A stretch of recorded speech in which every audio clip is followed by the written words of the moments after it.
on. The east is where we're from. The 12 tribes of Israel. In 721 BC, the Assyrian king, he took us down, we fell. With a great escape we went through the Euphrates. The Lord held the water still. To a land where no mankind dwelt, we went. The 12 tribes of Israel. That's who we be, we be. Manasseh, the Cubans, Ephraim from Puerto Rico, and Valley from the islands of Hawaii.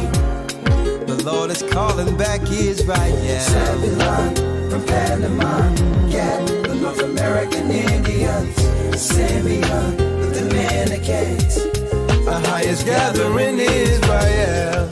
The Arabs and Africans told us at gunpoint. Together our wives and children then sold us. In the belly of these great ships we traveled in fear. By the rivers of Babylon we found our brothers here. A high gatherer Asher in Colombia, Reuben from Australia, Issachar, the Mexicans. Our highest gathering Israel.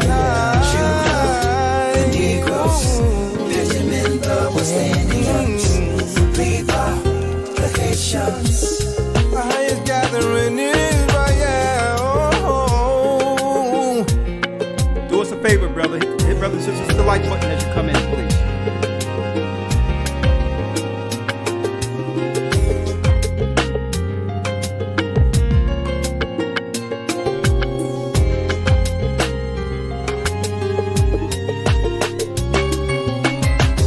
Asher in Colombia, Reuben from Australia, Issachar, the Mexicans. That's who we be, we be. Judah, the Negroes, Benjamin, the West Indians, Levi, the Haitians, Manasseh, the Cubans, Ephraim from Puerto Rico, and Valley from the islands of Hawaii.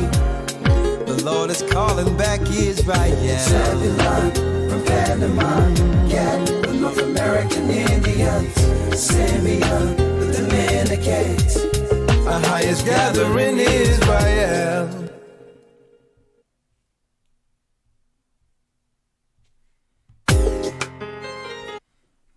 That's right, brothers and sisters. The Most High's gather in Israel. I'm Elder Rikar Shiar with the elders on standby. I would like to say all praises be first and foremost to Ahaya Bahashim Yeshaya Warawak, the God of Israel, the God of truth, yes, and the God of this Bible. I would like to give all praises to him first and foremost. And yes, let's jump right in. Do us a favor, brothers and sisters, as we go forward. Just make sure you hit the like button. You're doing a great job as you come in. We're going to jump right in it. You see the title. This is going to be one of our most important broadcasts or blogs to date. The social lynching of Judah is the topic. The social lynching of Judah. Now, in case somebody out there who may fall on this particular video and doesn't know who is Judah, don't worry about it. You'll understand it before the broadcast is done. Judah is the fourth son of Jacob in the Bible. And we so happen to be, that's right, you got it, the children of Judah. Particularly the Negroes who ran into Africa and came over here to serve according to ancient prophetic history. Okay, to serve the Gentiles in a land where never a new land where never mankind dwelt, the new world. It was prophesied, that Judah would serve in a land. And I'm going to talk about it today, but I want to go right into it. In particular, some people may call them African Americans in America or black people. Okay, we've taken on many titles. Negro, we graduated from being called the N-word, Niger in Southern slang, using the Southern slang, Niger or nigger. We graduated from that to Negro, from Negro to colored, from colored to I'm black and I'm proud, from I'm black and I'm proud to African American. All the way back now to the original word that had that old Southern slang. Only to celebrate it as a part of our culture, being called nigger. The social lynching of Judah. Brothers and sisters, it all comes together concerning what's going on socially and otherwise with the earth. With the earth, that's right, the whole earth geopolitically, with Judah, the black man within the crosshairs. Now, when I speak of this and when I talk about this today, keep in mind, in order for them to get to where they are right now, to outright, destroying and defaming, demeaning, and killing black people, black men in particular, right? They have to first destroy the image of masculinity altogether, regardless of race. So they would have to do what? That's right. Have an outright attack on what masculinity is. It doesn't matter a white man, Chinese man, Arab man, or even a black man. They must destroy the image or the thought of masculinity first. Okay? Now we're going to be going into this. We're going to talk about it today. Now, before I go into this, I don't think it's a coincidence that out of nowhere, Santi and the brother from Texas, I'm going to give you his name later, he worked on a video, Jacob's Crying. Out of nowhere, I got a great surprise last night. Opened up my computer and Jacob Crying, the song, came on. And man, I'll tell you one thing. It did something. When I seen that song put into a pictorial montage to express exactly the spirit that went into, that's right, creating Jacob's Crying. I heard it today and I seen it last night. I looked at it and I was like, yeah, but I took another look at Jacob's Crying today. And I'm like, oh my goodness. I haven't been hit like that in a long time. The reality of what's going on with our people. And it actually led to this particular broadcast, the social lynching of Judah. So before I go into, brothers and sisters, our broadcast, I'm going to premiere that right now. Let all of you see it. And at any time you want, you can always go to A Gathering 144, share it, and let your family see this video. Introduce it to your family. Even if they don't know the truth and all that, let them see this video, because I believe visually it will give an understanding to the curses the Bible said would happen to the children of Israel. So I'm going to premiere this on this channel together with you. Let's see it. Jacob Crying.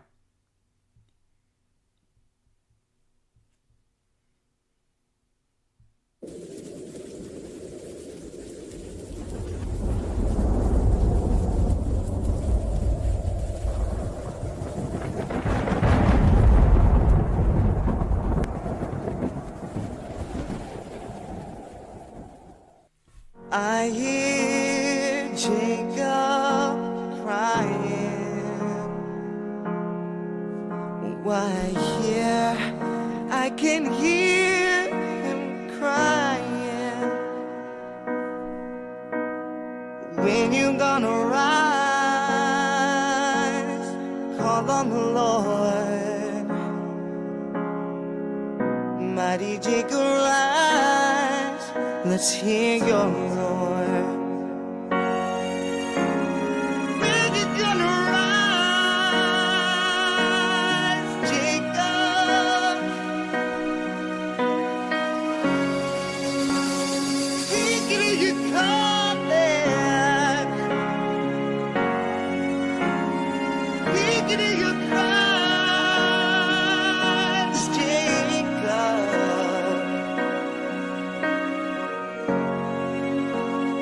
Thinking you falling. I feel Jacob rising. Can you see? I can see him rising. Jacob, dry your eyes and call on the Lord. Mighty Jacob, rise to be restored. Troubles are brewing, Jacob. You need to stop what you're doing. Oh, Jacob. You know the promise is waiting. Oh, Jacob. You need to call on the Lord. So I can hear your Jacob crying. I can hear you crying. I can hear.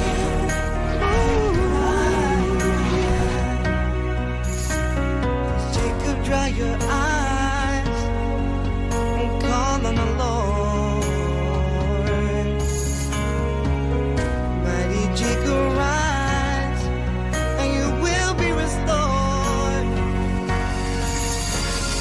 Troubles are brewing, no Jacob. Just stop what you're doing. Stop it, Jacob. Because the promise is waiting. No, Jacob. So call on the Lord, and He will hear your voice. Oh, Jacob, let us hear it. Oh no, let's hear that roar. Let's hear it. Let's hear it. Ooh, Jacob, come and call on the Lord.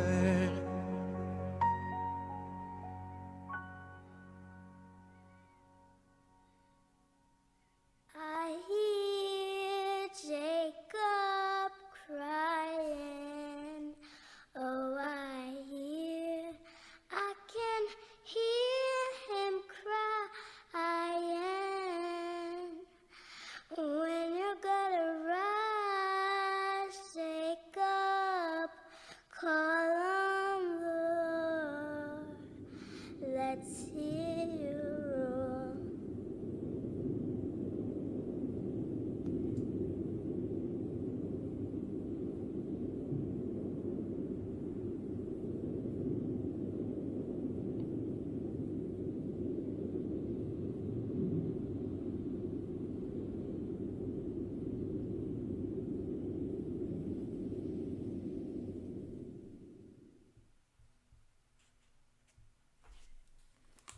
Man, Lord have mercy.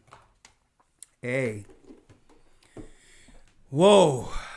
When I seen that, I thank Sandy and the brother who produced it and in Texas. They collaborated on it, and he sent it to me early this morning, and man, did it hit me like a ton of rocks. And it's like, hey, I said, you know what? We need to talk about this. The social lynching of Judah. For those who don't know who Judah is, real quick, let me bring in Elder Lawyer.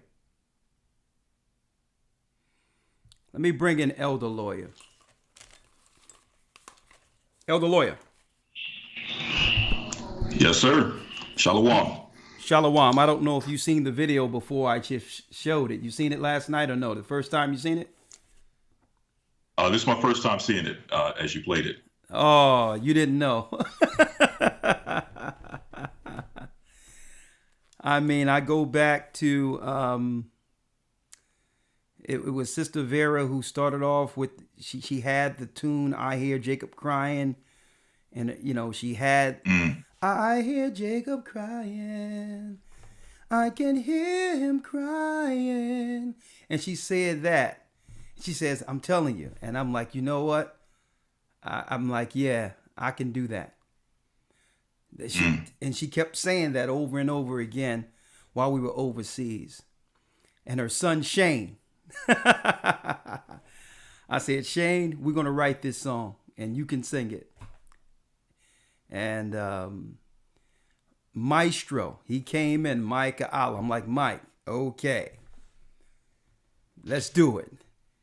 Dun, dun, dun, dun, dun, dun. And then I went da da da da da da da da da. Each piece, I say, okay, Mike, let's bring in the cello. Okay, let's bring it in, and then the backgrounds came together. After it was I Hear Jacob Crying, when you gonna? I hear Jacob crying, oh I can hear him crying.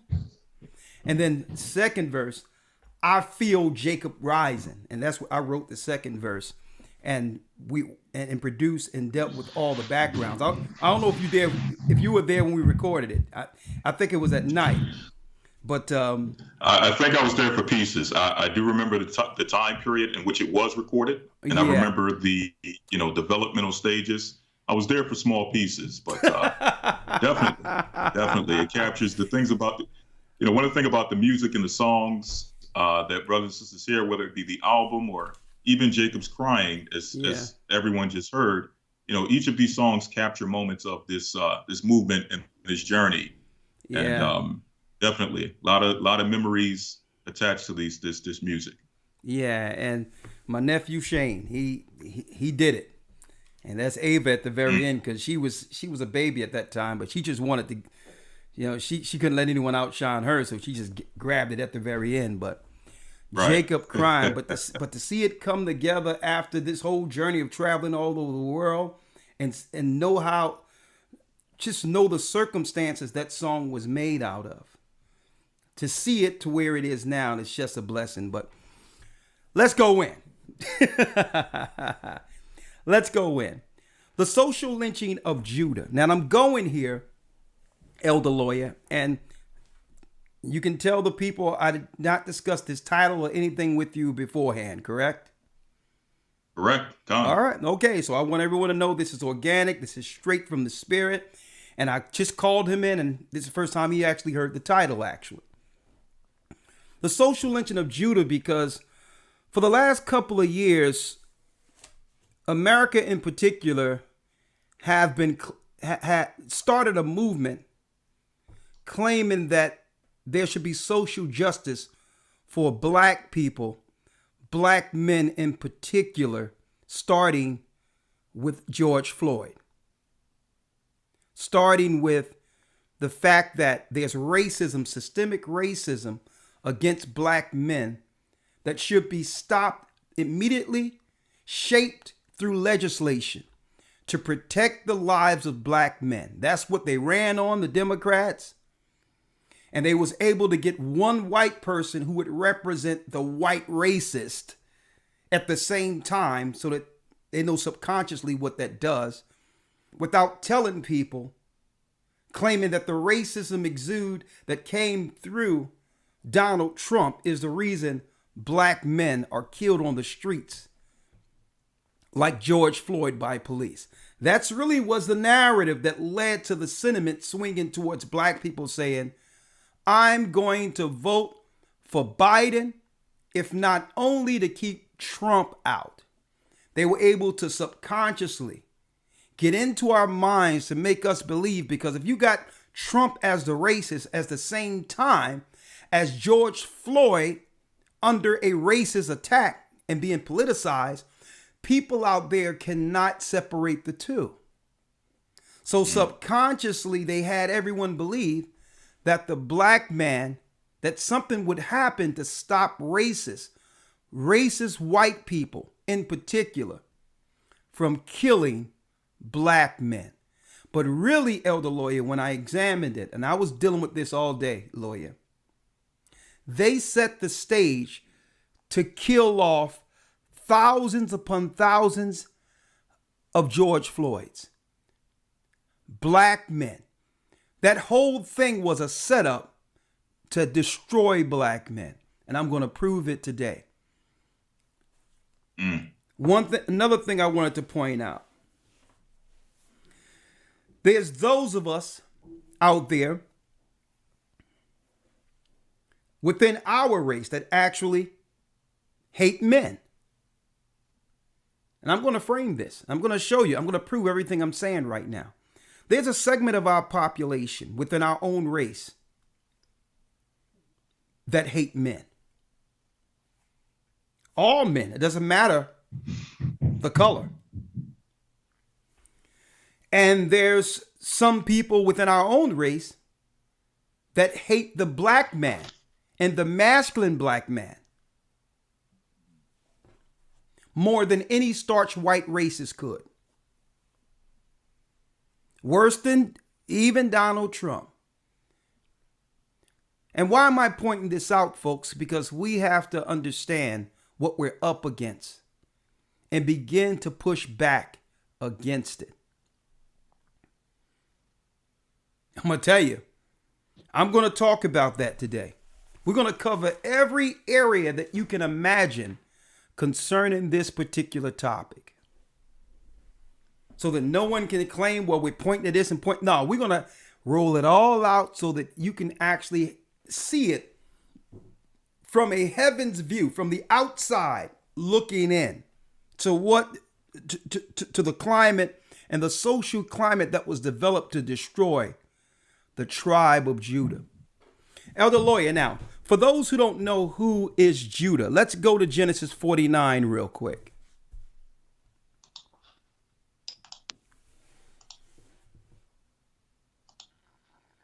Let's go to Genesis 49. Let's read Genesis 49, and let's start with the prophecy of our forefather Jacob on his deathbed concerning his fourth son. Let's read it. Yes, sir. Starting off at Genesis 49, verse number 1. And Jacob called unto his sons and said, Gather yourselves together, that I may tell you what shall befall you in the last days. Verse 8. Judah, thou art he whom thy brethren shall praise. Thy hand shall be in the neck of thine enemies. Thy father's children shall bow down before thee. Judah is a lion's whelp. From the prey, my son, thou art gone up. He stooped down, he crouched as a lion, and as an old lion, who shall rouse him up? The scepter shall not depart from Judah, nor a lawgiver from between his feet until Shiloh come. And unto him shall the gathering of the people be. Binding his foal unto the bond. Now, I need brothers and sisters to understand this prophecy concerning Judah, that he would be at the neck of his enemies. That every place the enemy is, the enemy would keep Judah close. Why? That's right. You keep your friends close, but your enemy even closer. So Esau, being the leader who's orchestrating all of this, the Roman Empire, the Edomites, so-called whites from Rome, the Vatican, They have these conversations, the Elite 700, the Club of Rome, the Bilderbergers, and all of these different sectors of world planners. Folks, understand what's going on here. When the Bible says that we will be at the neck of their enemy, they will keep Judah close throughout all of what? Throughout the times of their power. Speaking of Edomites in particular, the Roman Empire. They would keep Judah close like they did during the time of the Roman Empire. We graduated from gladiators in the arenas. That was us, folks. To generals over Roman troops. We went from slaves in Rome. We're able to buy our freedom through fighting in the arena. Only to graduate to what? Generals over the Roman army. They kept us close, Judah. Understanding the mind and might and the spiritual prowess of that lion. Only if they could keep that lion tamed enough to utilize him for them. The black man, Judah. And it says he's a lion's whelp. But he's gone up from the prey. So Judah has the propensity, he has the power to raise many through his roar. But he's like a lion's whelp. He's like a cub. He don't even realize, he never realized his true power. Like in that Disney movie, The Lion's King, where the evil uncle got rid of the father only to have the hyenas raise this lion. This lion walking through the wilderness with no idea of his power until he grew. He grew to a full age and was one day spoken to by his father. Only to realize that, no, his real position is not there out in the wilderness, being raised by hyenas, the heathen. And he had to one day confront the enemy. That's right. Hence the prophecy of our king, a black man by the name of Yeshua, whom the earth called Yeshua. The king who would gather Israel together as one. But he would have to raise Judah first through the Spirit to begin to speak to the Judites in the wilderness, to gather them together like it's prophesied in Genesis 49, like the Lion King did his son. Brothers and sisters, you see the title, The Social Lynching of Judah. We're the children of Judah. And it was prophesied that he would begin to do what? Raise the tribe of Judah first. Elder Lawyer, I need you to get that for me. But before you get that, let's go to Hebrews 7 and 14. Yes, sir.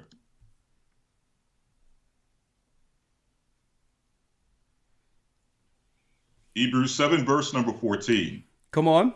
For it is evident that our Lord sprang out of Judah. Sprang out of what? Out of Judah. Out of Judah, the tribe of Judah. We are not Negro. We are not nigger. We are not Niger. We are not African Americans.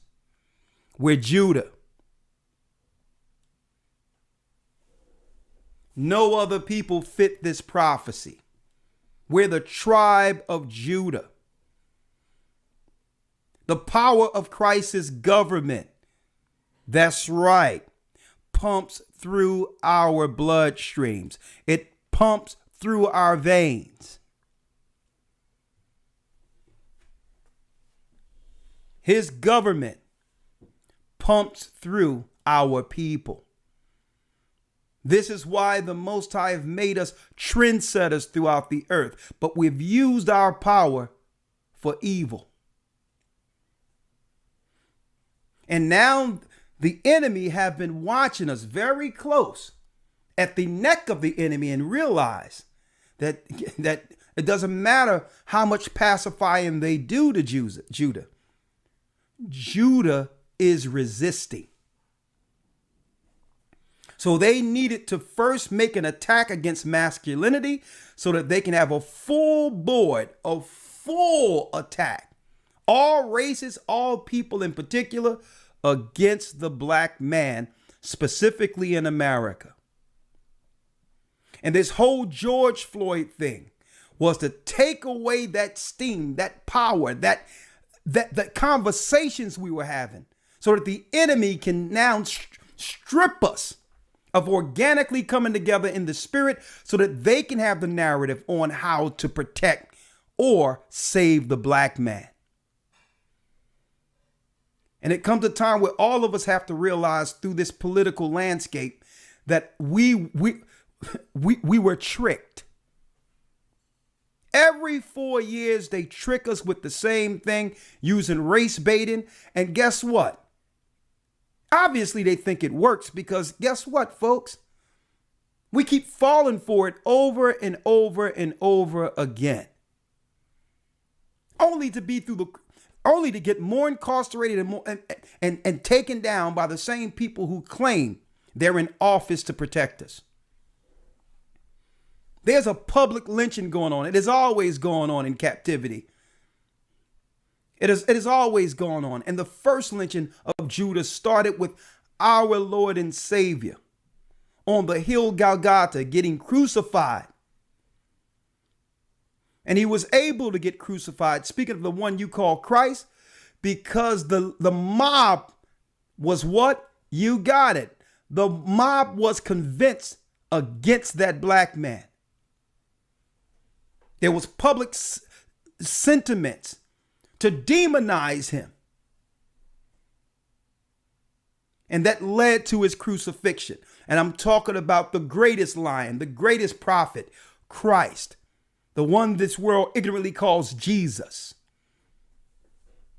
Read it. Come on. Hebrews 7, verse number 14. For it is evident that our Lord sprang out of Judah, of which tribe Moses spake nothing concerning priesthood. Our Lord, our master, our teacher, our sacrifice came from the tribe of Judah.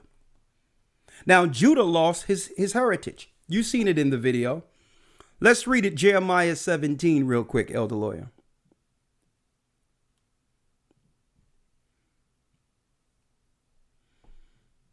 For disobedience, for sinning against the laws within the Bible, within the Torah. Keep in mind, the prophecies stated, brothers and sisters, that we would temporarily go into exile or captivity. That this captivity under these Gentiles isn't a permanent prophecy. Which means we're not going to stay under the hand of our enemies forever. So now that the Most High have the heritage coming back to Israel, the enemy now have circled the wagons in their think tanks to come up with new elaborate ways of getting rid of Judah. Let's read it real quick, Elder Lawyer. Yes, sir. Jeremiah 17, verse number 4. Come on. And thou, even thyself, shalt discontinue from thine heritage that I gave thee. Come on. And I will cause thee to serve thine enemies in the land that thou knowest not, for ye have kindled a fire in mine anger, which shall burn forever. Which shall what? Which shall burn forever. So it was prophesied that the children of Israel, including Judah, would do what? Discontinue from our heritage. So organically out of nowhere being exiled into a land to serve our enemies like it's prophesied in Deuteronomy 28, we began to create this whole new culture outside of the original heritage given to us. Some good that came out of that culture, the music you hear from blues, rock and roll, and whatever, gospel music, music in particular, you name it, it came from us. A lot of good came out of it. Organically, without that spirit, without the knowledge of who we were, still excelled in a land without our heritage, without knowing our true God. Now, what happens when these people come back to the heritage and understand our true purpose? That in of itself makes what? That's right. Those who understand their heritage an enemy of the empires. Okay? I'm going to break this down to you folks today. Now, the Bible says that because other tribes are more family oriented, that they're not as destroyed as the black man in America. They're not. Because what Esau did in particular with Judah at the neck being so close to him, he pacified enough of us to keep the rest in order. Okay? Systematic control and destroyed systematically us socially through programs. So not like other tribes of Israel, the other tribes, they systematically destroy us from one generation to the next and do everything. They'll even throw money in the pot to keep Judah divided, to keep the family of Judah in. They would do anything to stop the family of Judah from staying intact. It's systematic, and they're throwing money at that. Not money for reparations that would help our families. The only money they'll give us is to do what? To keep the status quo or destroy the family of Judah. Let's read it real quick, Elder Lawyer. Yes, sir. This is Zechariah chapter 12, verse number 7. Zechariah 12 and 7, for those who don't know who Judah is. Let's read it. The Lord also shall save the tents of Judah first, that the glory of the house of David and the glory of the inhabitants of Jerusalem do not magnify themselves against Judah. And that's why the Most High put the truth in the mouth of Judah first, to give us some level of power to begin to bring the whole nation together under Christ. Because if we didn't have that power to speak and unify our brethren, they would come together and magnify themselves against us. Why? Because there's still some similitude amongst the other tribes of family and unity. And by default, they would take us. But he gave us that roar. He gave us that power. He gave us that voice. The power of Judah that can move us together as what? As a family instead of individuals. And every time Judah stood up, it did exactly what the prophecy said it would do. That's right. Judah's voice would shake the earth. You name it. It doesn't matter whether or not it was Marcus Garvey, Malcolm X, Martin Luther King, and even till this day, some of the greatest voices using what? The Bible. The Israelites. Judah has did what? Yeah, Judah is doing it. Judah is bringing forth the understanding of who the 12 tribes are throughout the four corners of the earth. And guess what? Judah isn't doing it alone. He's doing it with help from the heavens. And if not for this, there will be no truth in the earth. So now that the enemy can no longer conceal the truth, I don't have to talk about who the other people are or who they aren't. I don't have to. I can just show forth the prophecies concerning our people. And if you look at the prophecies of Judah, guess what, folks? It cannot be no other people but our people. When it's Judah, it's not just talking about the Judite tribe or the African Americans, folks. Because two other tribes went into Judea during the split. Levi, the priests, who have turned to dark forces, the Haitians, and the African witch doctors who need to repent and come back to the Most High.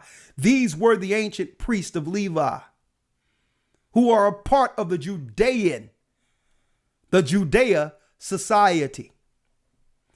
Benjamin, the warriors of Africa who've been docile and paid off.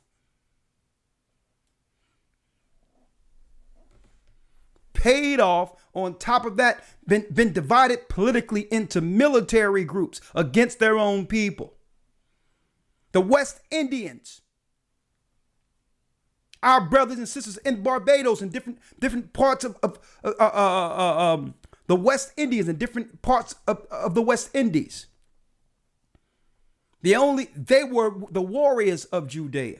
And look what, that's right. So we talk about Judah, it's talking about the southern kingdom coming together in the spirit of the Almighty, not to harm each other, not to hurt each other anymore, but to pray together, to talk with one another, to resolve these social issues we have amongst one another. Because guess what? By doing that, we don't need the white man or any other person for that. It's reasoning amongst ourselves and stop harming one another, understanding that our people are between the crosshairs and all of the tribes of Israel is waiting for that moment.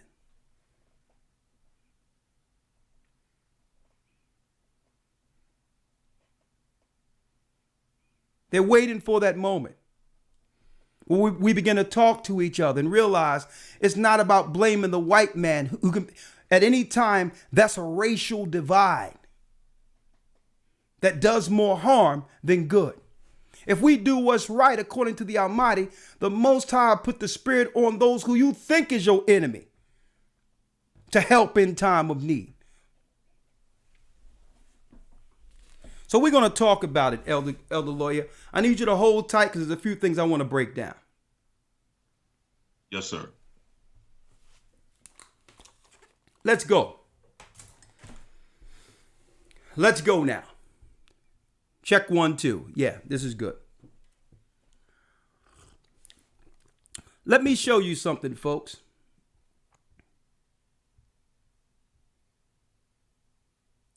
Let me show you something.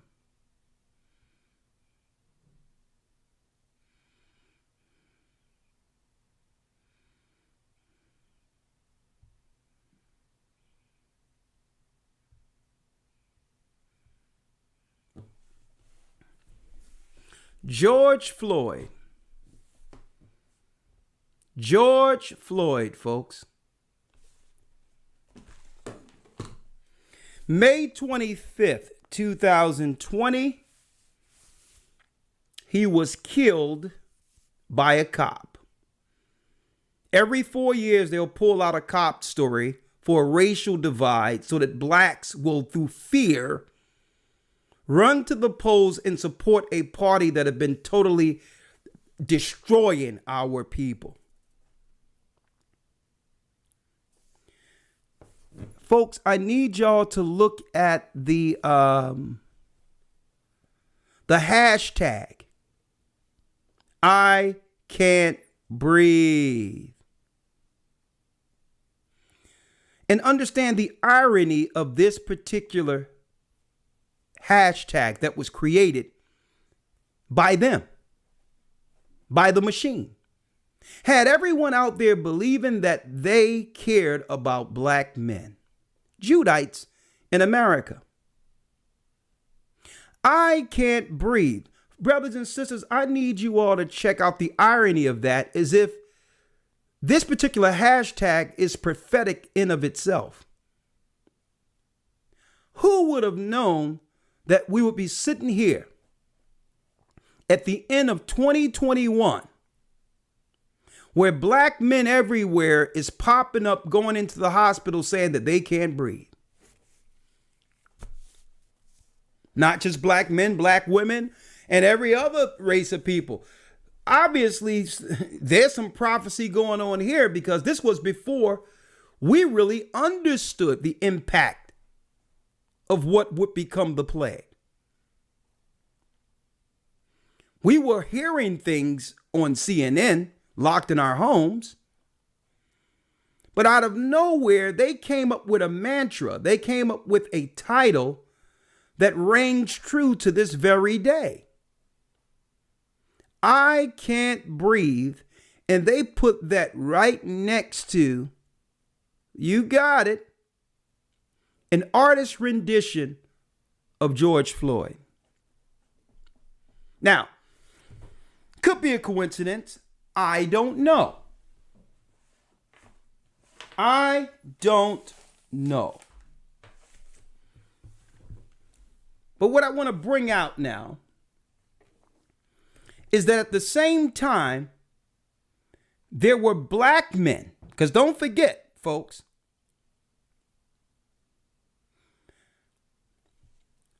we can't forget the politics that was behind this, so that there would be a certain outcome for the election. This was months leading up into a time in which what? The election for the president of the United States would happen.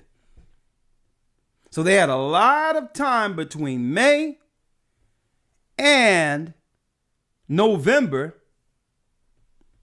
to move our people, not having Barack Obama anymore, against the white racist.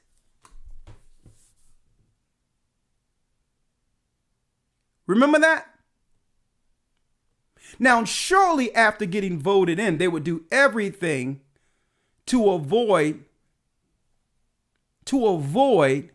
black men dying. Black men being killed or being put down prematurely before they had an opportunity to live out their whole life, right? Surely they would put the Democratic Party or other parties, after getting all the support, would do everything and put much finances into making sure that black men in America would have a greater quality of life. Right? Well, that's what Ice Cube thought. Or at least he would seize an opportunity to know if this is politics or serious care for the future of black men. Right? So let's see here. Let's get rid of this. And let's go to CNN. October 16th. We were able to go through the whole summer into the fall on this George Floyd thing. At the same time, folks, they were telling people, well, hold up, we don't know what's going on out there. We need to slow the businesses down and whatever the case is. This was the time where they began to let us back out of our homes. The only people who can come out of their homes and didn't have the threat of a cold or some type of disease or plague were those who were protesting. But Ice Cube said, well, since y'all care about black men like George Floyd, since y'all care about a black men and care that we breathe, let me come up with a plan that will have you people in office who need our people's vote, to have you people put your money where your mouth is. I'm going to come up with a plan, being a black man, that will have you put your money where your mouth is.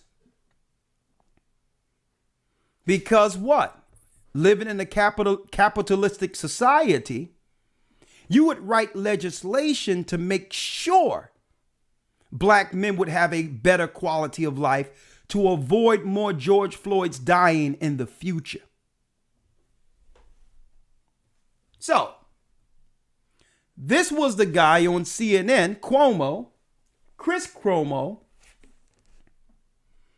at the same time was telling people, was putting out there that you shouldn't even, out there that, listen, you may not be able to go see your own grandmother under the plague. Scaring people to the degree where they didn't even want to go see their own family who were suffering, who were scared, not realizing what this is. So we done went from George Floyd, I cannot breathe, to our people wearing masks and everyone fearful of a disease where the side effects, one of the first side effects are, that's right, a lack of breathing.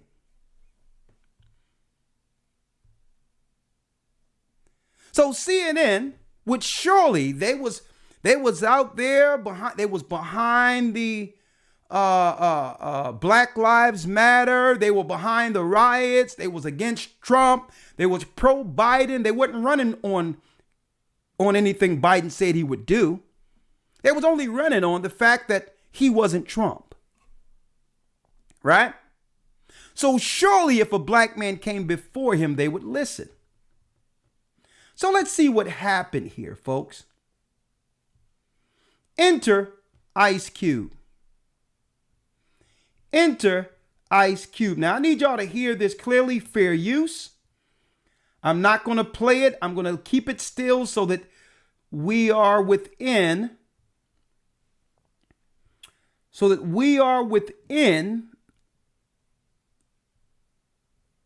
the rules for YouTube guidelines.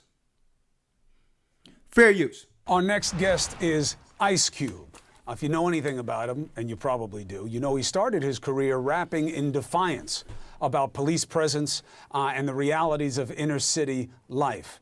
And he got political with his songs as well recently during the Trump administration, most recently in 2018. Here's a taste.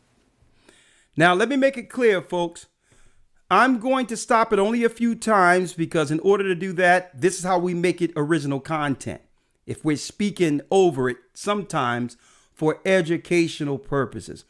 Folks, I know how frustrating that is, but under the rules, you have to do that sometimes to make the content yours, okay? So let's hear this again. Cube. If you know anything. Let's hear it once more. Our next guest is Ice Cube. If you know anything about him, and you probably. If you know anything about him, first of all, Ice Cube is more famous than this guy. You will have more people in this earth who will know Ice Cube than Chris Cuomo. Probably do. You know, he started his career rapping in defiance about police presence and the realities of inner city life. And he got political with his songs as well recently during the Trump administration, most recently in 2018. Here's a taste. Arrest the president. You got the evidence. That is Russian intelligence. Now we see a shift. Now he wants to work with President Trump. Here's what the president had to say most recently about Black Lives Matter.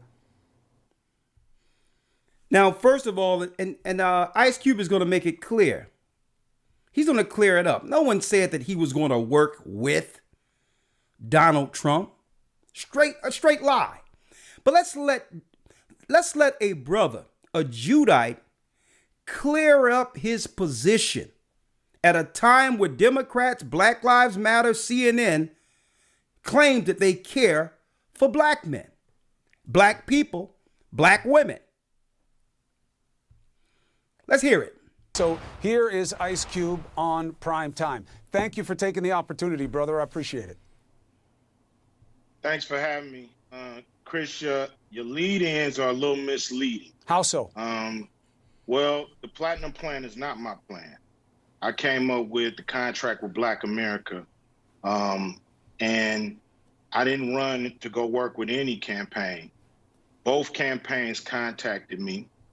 Both campaigns wanted to talk to me about the contract with Black America. One campaign said, we love what you have, but let's really dig into it after the election. And one campaign said, we love what you have. Do you mind talking to us about it? And that's what I did. So I didn't run to nobody. And so that was real misleading to me. Well, I didn't say you ran to anybody. I said that you had taken a pivot. Well, you said I ran over to the Trump team instead of the Biden team. That's just not true. Well, but you are working with the Trump team instead of the Biden team, and people are giving you heat for it. What do you say to them?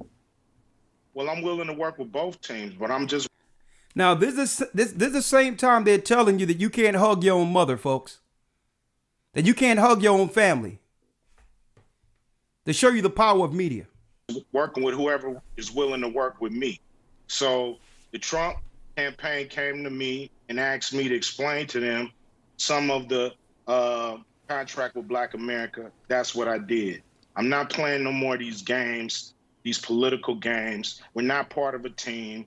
We have very broad problems, especially the wealth gap in this country when it comes to Black Americans. So I'm going to whoever's in power, and I'm going to speak to them about our problems specifically. I'm not going there talking about minorities. I'm not going there talking about people of color or diversity or none of that stuff. I'm going there for Black Americans, the ones who are the descendants of slaves. And that's what I'm going to talk to anybody who's in power with that. So if anybody got a problem with that, it seems like a personal problem. Well, here's the problem, and it is very personal, as you know, for a lot of people of color, because they'll say, well, why would you pick Trump when he says there's no such thing as systemic inequality? Say I'm again? not picking nobody. He's the president. But why do He's you the think president. he'd want to do something for the community when he says there's no such thing as systemic inequality? I don't know what he want to do. I just know what the man said. I know what he said to the country. I've never met Donald Trump. So I don't know what he's going to do. I just know what he said he was going to do. So both of them have a plan. Both of them say they're going to do something. And who knows what's really going to happen after November 3rd. Nobody knows from each side. We're all hoping that candidates keep their campaign promises. So that's just it. So let's look at it this way. I think that you're right to be skeptical. Let's start with the Democrats, because even though there is a traditional connection between black voters and the Democrats, you could also say you've been let down or forgotten by Democrats in a lot of... So even CNN realized and the stated fact there that we've been let down by the only party, by the party we have kept afloat. Situations that would have mattered. Then you say, all right, so then what makes one side better than the other? That's where you get in trouble, which is, do you really think that Donald Trump can be trusted as much as you could trust Joe Biden? I don't think I'm not trusting any of them. I'm just going by action. Thank That's you. all I'm going by. I'm not going by words. I'm not going by rhetoric, not going by media spin, not going by none of that. You know, I'm not on nobody's team. I'm not on Team Blue, not on Team Red. So then I have that wrong. I'm an independent person, and I believe that's what black people need to do, is become independent, and we need to get something for our vote. You know, that may not happen, but it's gonna happen. So this means CNN, Biden, everyone else knew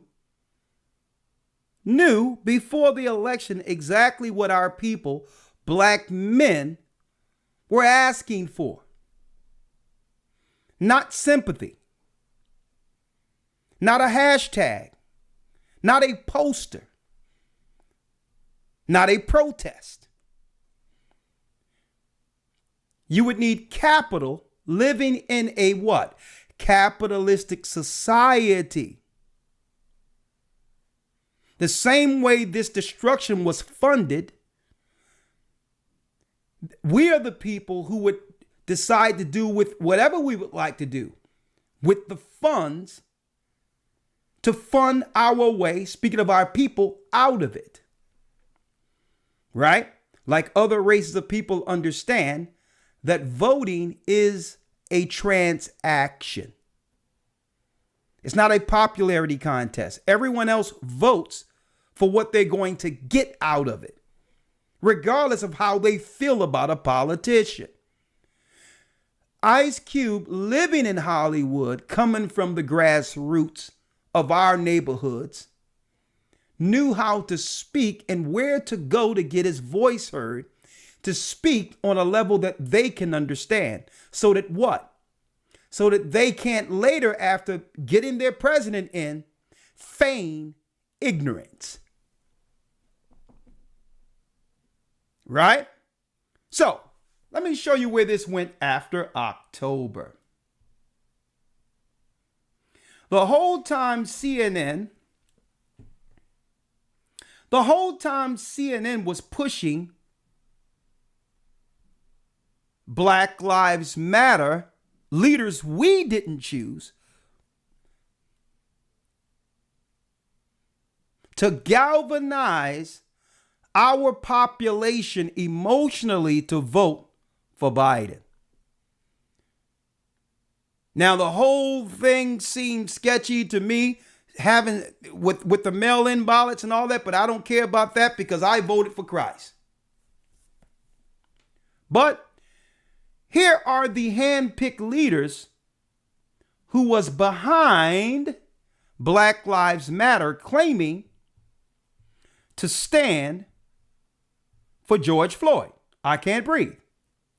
You would think a woman standing for a black man would actually marry one. Black Lives Matter leader opens up about marrying her partner. So is she for black men and standing for black men like Coretta Scott King would a black man with Martin? The powerful story behind Black Lives Matter. You're looking at her wife. If there's any such thing as that. Now, that's her business.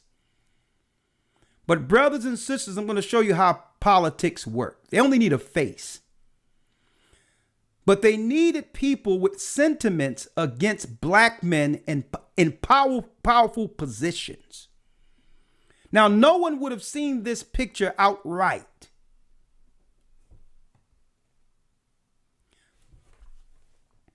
During the election. They showed you, brothers and sisters, and our sisters in particular, they dressed her up to look like you. But she don't represent George Floyd. The powerful story behind Black Lives Matter, if they're going to get a representative, it's going to be someone that stands against Judah. It doesn't matter her color. Patrisse Cullors and Janaea Khan, the activists behind global equality movement, Black Lives Matter, and their story.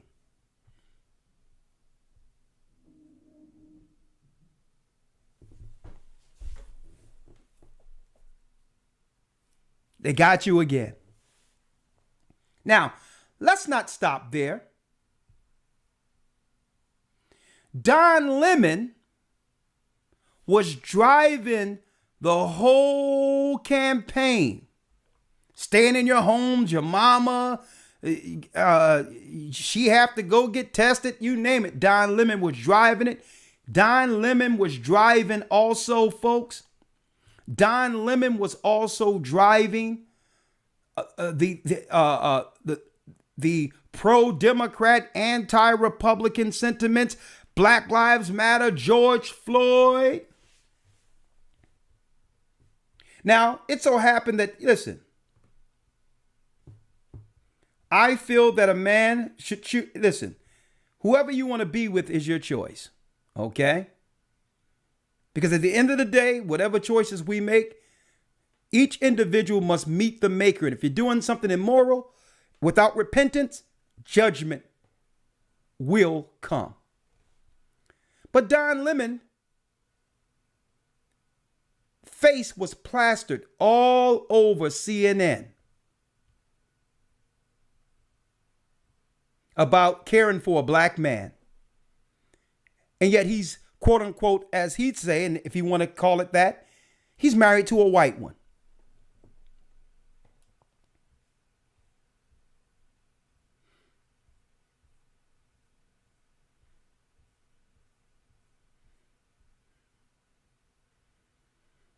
This is the person who got our people emotionally triggered, crying, talking about Trump and all that. When really, this is what's going on, folks.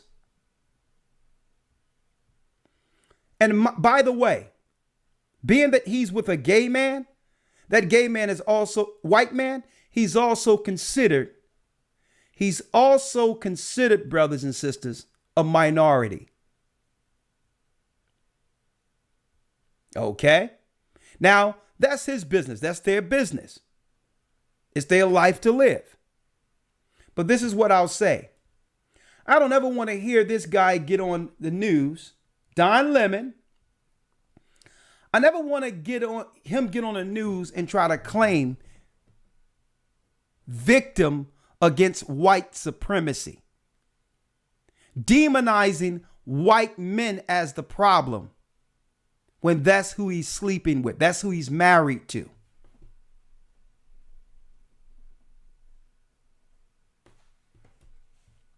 Now, we're talking about the social lynching of Judah.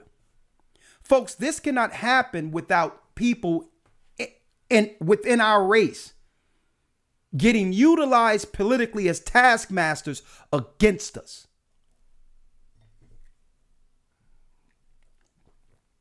So this is why under the other administration, Obama administration, they was pushing the equal marriage and all these other things, because why?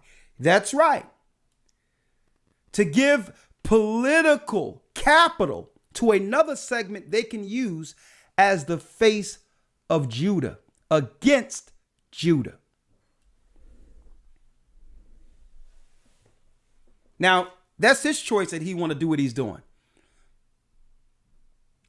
But our brothers and sisters, you have to understand that all of these people can be compromised and utilized politically. And they are. And I'm going to show you where it all ends.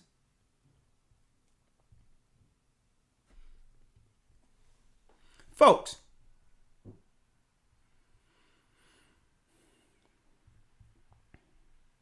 I need y'all to look at this. I need you to look at this.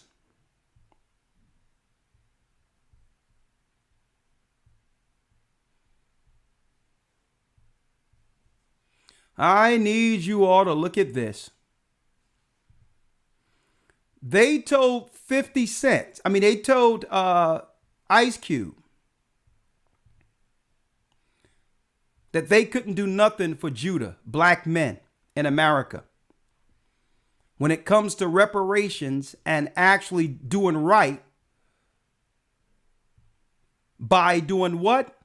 You got it. Indemnifying the descendants of slaves.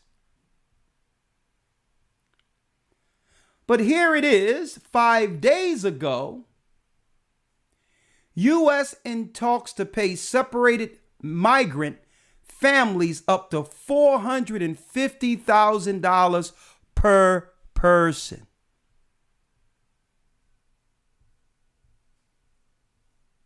They don't have nothing for Ice Cube and his people, the people who built this.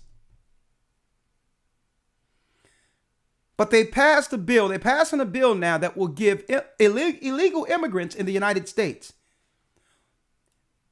Now, I'm going to come up with a word today, and I'm going to coin this today. Political mercenaries. Paying the replacements while putting our people down. Paying our replacements at a time where they claim that they can't give reparations or nothing to the black people, the descendants of slaves here in America. It was our people who got them voted in office, hating Trump. And to repay our people who did this, people who had nothing to do with the growth and power structure of this country, is getting more money than our people who are suffering in America. The exact amounts of money that migrants could receive under discussion, but one person with knowledge of the negotiations. They can't give Ice Cube anything now for his people, his plan. Said the payouts may come to $450,000 per person. And guess what, folks? You know what people who are over the administering a lot of this money? You know what people they're going to have over the nonprofit groups that's going to be administering all the money to our people replacements, to the people who's replacing us. They don't have nothing for you. U.S. House, Algeria, approved $6.3 billion for Afghan refugee settlement.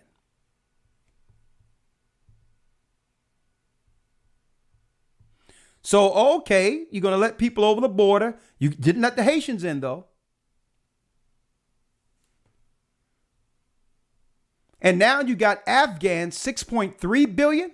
I thought you were in a war with Afghanistan. But all of a sudden, the House approves the same time they can't give our people anything. $6.3 billion for Afghan refugees, the same people you told us you were at war against.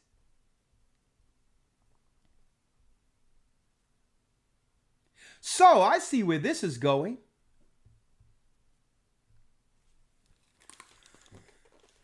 Just a sidebar.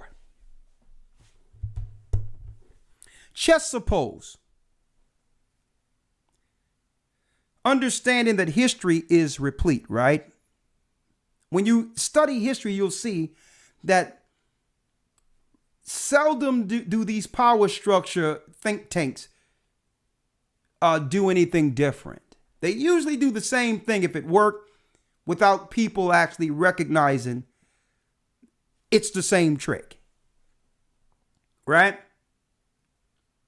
You were in a war with Afghanistan because you said the Taliban ran into Afghanistan and then ran into other areas. And every place you said the Taliban went, then there was a war over in the Middle East to chase the Taliban.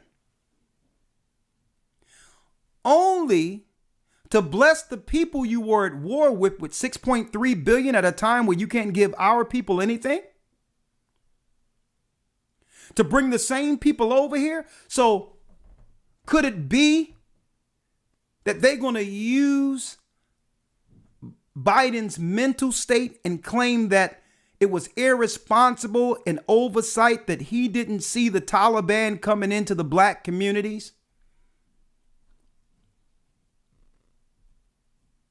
Could it be? Because I have a family member in West Philadelphia who said that they must they're putting women, they're having women in abusive shelters moved out so that they can move in Afghanis. So all of a sudden, could it be down the line they're going to claim that the Taliban came through and causing issues and terrorist activity? And then that'll be a reason to come into the neighborhoods and try to confiscate constitutional protection because it don't have nothing to do with American citizens. We're talking about Afghanis who we thought we helped, and now they're coming over here to cause trouble. So they have guns, so we must go through all of it, wherever they are, and start confiscating.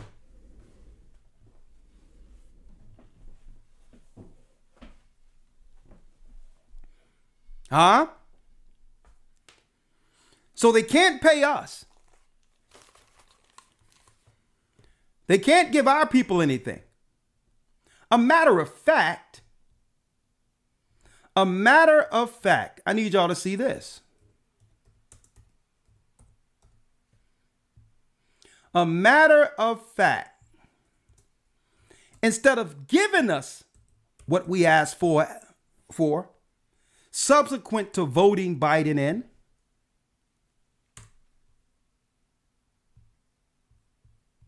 let's look at this. Let's look at this.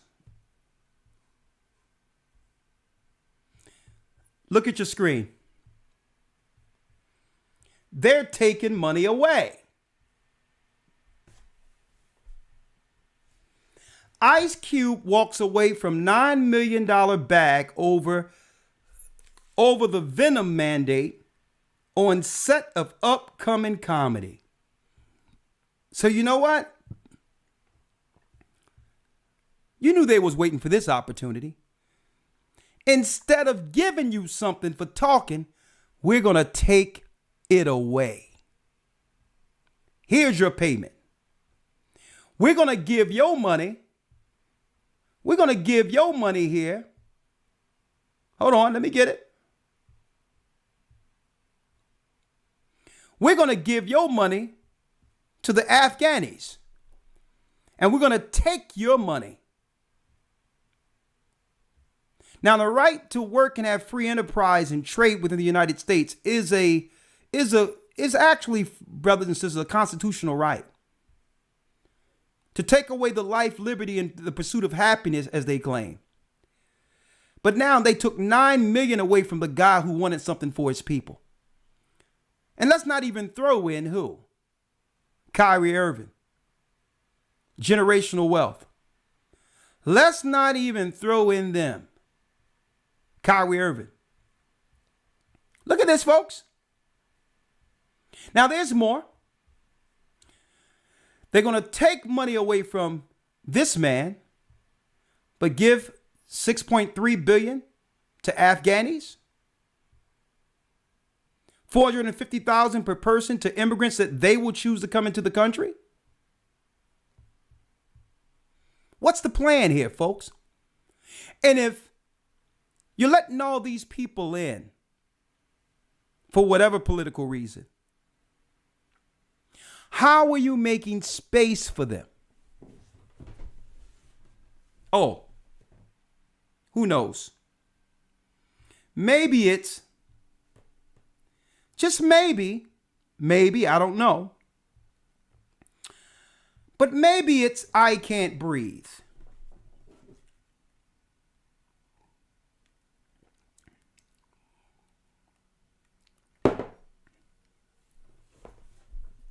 Just maybe. I don't know.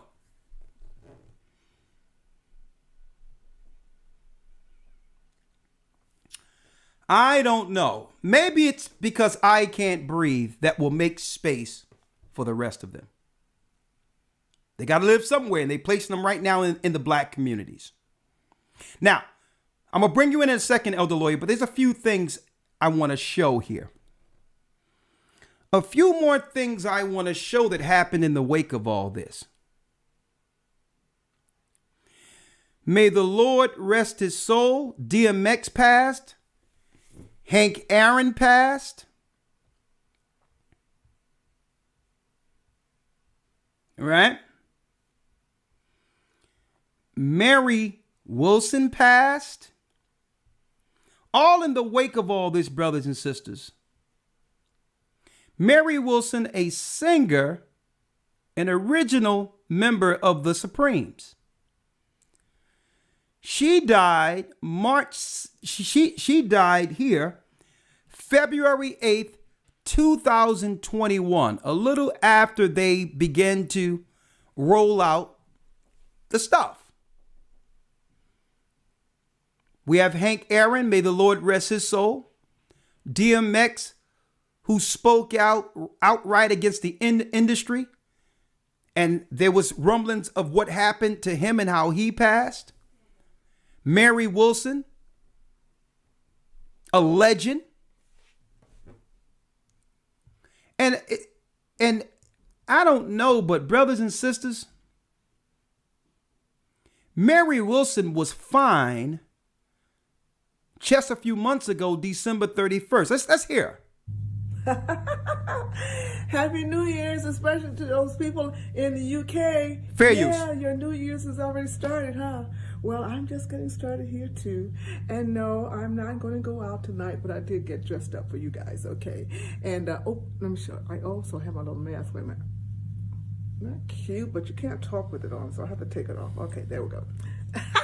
As I'm here by myself, I don't have to have a mask on, but all you guys who are out there running in the streets, put your mask on because we have to stay safe. And this is going to be a good time, 2021. It better be, I tell you, it better be better than that 2020. We had a ball, didn't we? Wow. Yeah, ball is not really the right word to say because, we have lost a lot of people, a lot of my friends. And so we have to be very careful. But, on with the new things, let me tell you, because this is a new year. And yes, I did find the right one to put on today. I thought I'd just kind of be all blue since it's blue. Now, when 2021 comes in, I'll be maybe red. I don't know. I just want to say thank you to all of you wonderful friends who have just sent me. I've had pictures.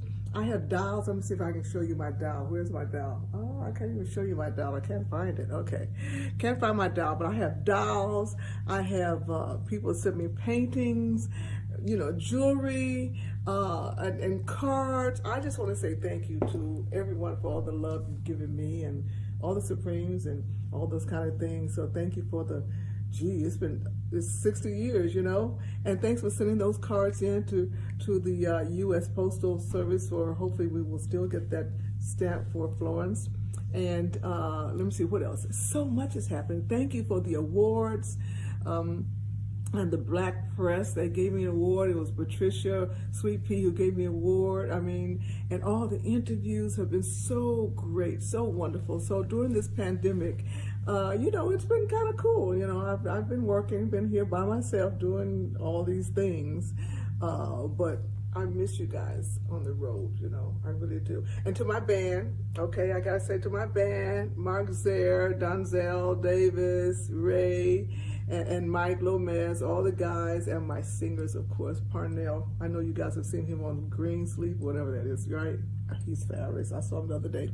And, of course, Lucy. And shout out goes to Lucy because she just lost one of her brothers, and we're just losing so many people. So I can't wait till this pandemic is over so I can get back to see you guys, okay? Let me see, this hair. I didn't have a chance to really get it because I pulled it right directly out the box, but you know how things go. I'm all about myself. I don't have an assistant to do all those things for me, so I have to do it myself. Happy New Year's. Yeah. Happy New Year's, everyone. Bye-bye.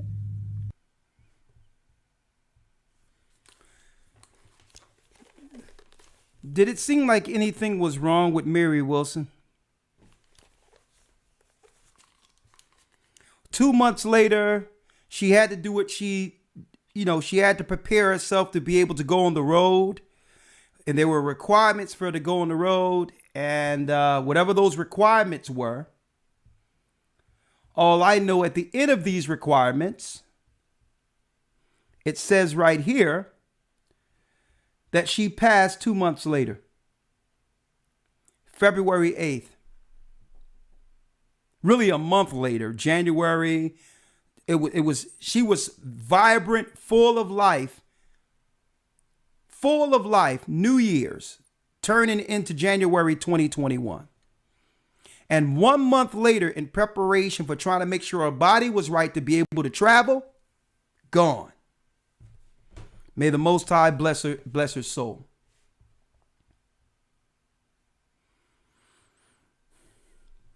This is a program tonight, the social lynching of Judah. See, a lot of our people are waiting for the KKK to come out with ropes and burning crosses. Folks, that's the old way of doing things.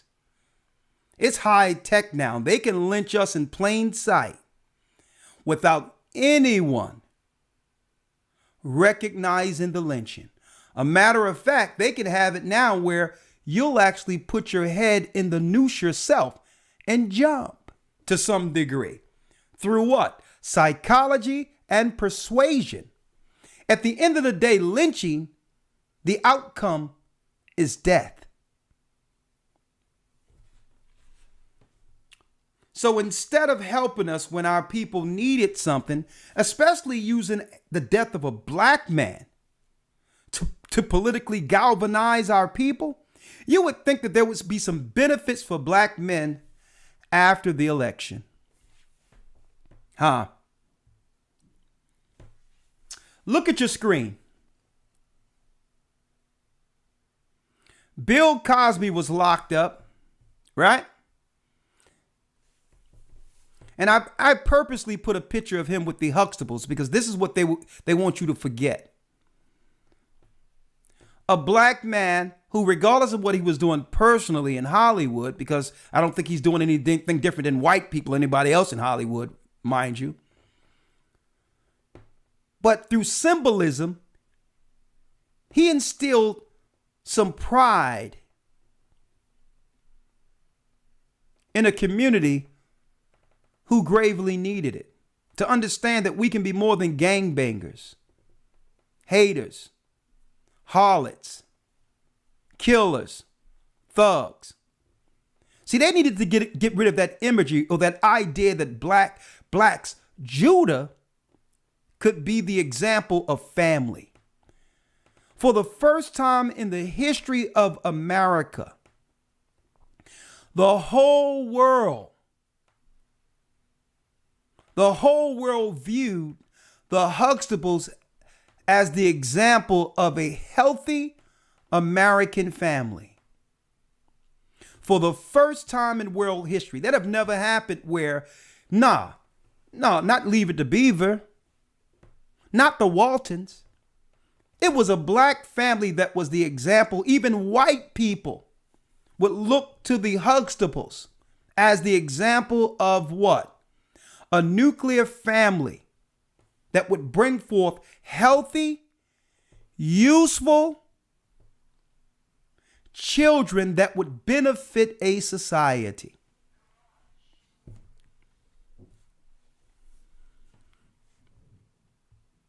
He finally got out because it was a public lynching with a bunch of bogus lies they used.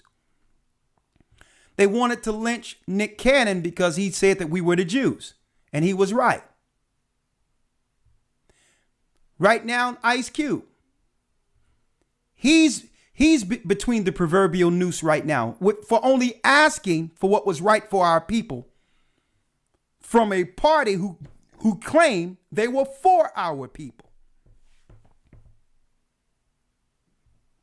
Kyrie Irving. They're taking his livelihood away. They're taking his livelihood away, Kyrie Irving. And this man is known for helping our children in the inner city. R. Kelly. They put the same persuasion of people that are like Black Lives Matter. That's not a group of ours at all, just because they look like us. People who deal with intersexual activity is a different group than our people. And it's not because I said it. They claim to be a different group by not claiming who we are, but being recognized as a separate group based on sexual attraction. They have separated themselves from us. Okay?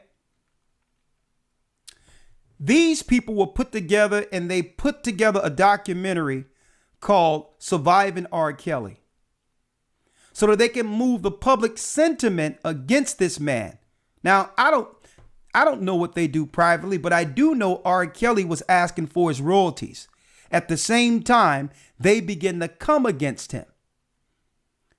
And you didn't even have to give it to R. Kelly. All right, just say R. Kelly is guilty of everything you claim he is. The royalty and the generational wealth should be given to his children and publicized throughout the media that all of R. Kelly rights and finances will now be put in a trust for his children.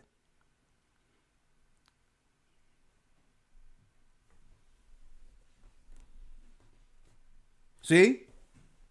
I'm showing you the public lynchings and how they do it. They do it through what? Demonization. And all of this is to give our people, Judah, a bad image when there's good men. There's good men out there that isn't publicized, that isn't talked about, like Kyrie Irving.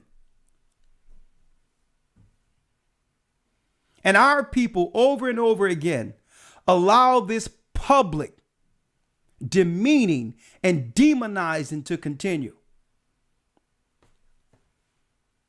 And now the new guy that they're trying to put between the noose, Dave Chappelle. Dave Chappelle is the new one.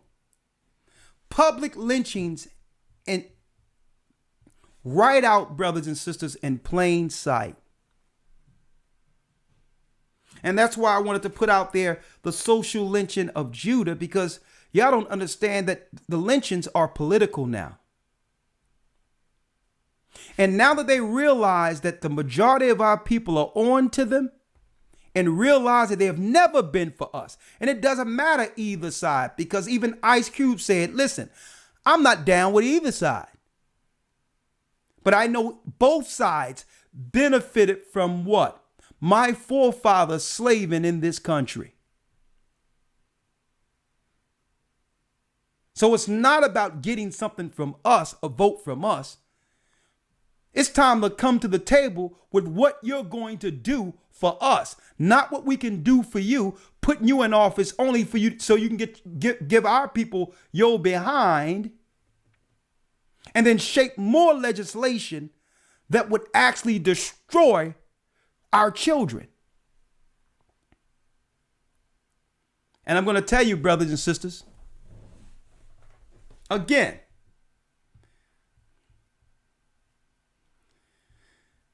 they'll claim it's nothing, there's nothing for us. But where did this money come from?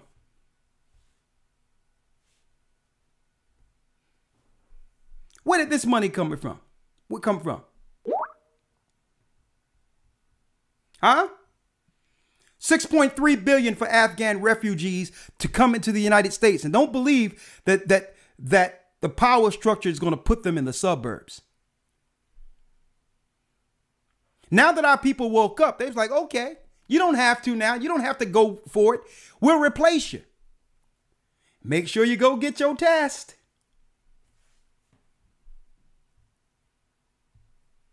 U.S. in talks to pay separated migrant families up to $450 per person. And you know what, folks?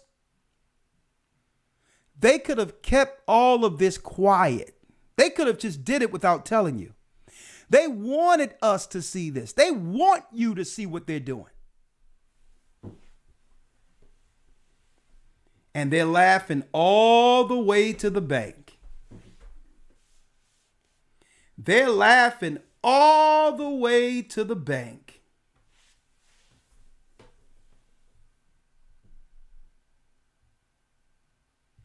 They're laughing all the way to the bank. Black Lives Matter. Black Lives Matter. And see, and this is why we voted for Christ. So, brothers and sisters, how long will we continue, brothers and sisters, to allow ourselves, our people, to be played? And when are people really, our people, gonna get behind black men? men all together, be it black or not? When are we going to stand for masculinity and destroy every other political attack that's been shaped socially against the rise of Judah?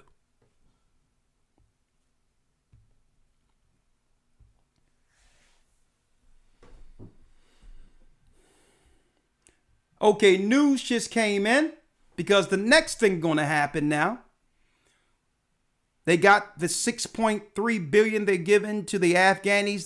They're going to put not in the suburbs, but in your communities, our communities, where our people are.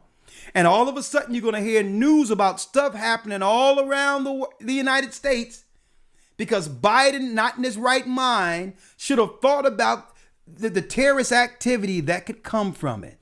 Now, some people might say, Elder Ricard, what are you talking about? See, y'all have to understand, brothers and sisters, I'm going to be going into this in the academy also, that I'm not speaking just to speak. New papers were drafted. The National Strategy for Countering Domestic Terrorism plans to beef up things in fear of an impending domestic terrorist act. I read the whole thing. I read it this morning when I got up. So they're planning, well, not they're planning a defense against a suspected attack within the United States. And guess what, folks? You would never guess the color of some of the the black nationalists are on the top of some of these lists that they're going to claim. They're going to claim got with some of these groups that came over into the States and all that. But I'm going to go over that in the academy. It's too much to read. But folks, I'm not pulling this stuff out of the air. It's not getting pulled out of the air. Because now that people have caught on to the I cannot breathe, something else is coming from China that's really going to affect our people who are suffering already. And what's that? Here's news from Hong Kong press. Stock up on daily necessities, China says, amid new Dovik outbreak. So when they say something is going to happen over in China, what happens next, folks? See? Now, this is just a photo op right there. This ain't really happening. These are two people posing for a picture here, by the way. They went in front of there and threw this stuff on, and after they took a picture, they jumped back in the car. So this bogus propaganda is not only in America, okay? But this is what you have to, what have I been telling you, folks? Stock up on daily necessities, China says, amid new outbreak. So you're going to hear about a new outbreak, and guess what? They're going to say, again, employment has slowed because not too many people are complying. And guess what, folks? If they say it's happening over there, a few days it's going to be reported over here. Thank you, Shapat, and I'm sure he has more we're going to talk about in the academy this coming Sunday. Folks. And what happens when the stores' doors are closed? When they claim it's a lack of it's really because the workforce and truckers doesn't have enough force or employment force or trucks on the road to deliver the goods. Here we go. Here comes winter. Now that we've awakened, and we understand what's going on, and we've been bamboozled again. Hey, don't worry about it. We got the replacements in, and guess what? Hey, suppose they start tying a lot of this stuff they push out there to your EBT cards, to your food, soup lines, and all that, but they have to make sure you're safe before you actually get your food.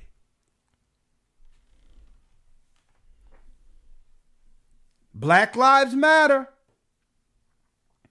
This is what the social lynching of Judah looks like. Because at the end of the day, every other people in the earth have gotten the memo and prepared. See, a lot of you were talking about, well, what about the, like for instance, restaurants? They got the memo. Of course, there were stories about a lot of restaurants not being able to make it through the Dovic. But folks, they got the memo. The memo was, you know what? Don't worry about it. You're going to lose money on the front. We're going to give you PPP loans and allow you extra seating for your restaurant. There will not be a fine for over occupancy.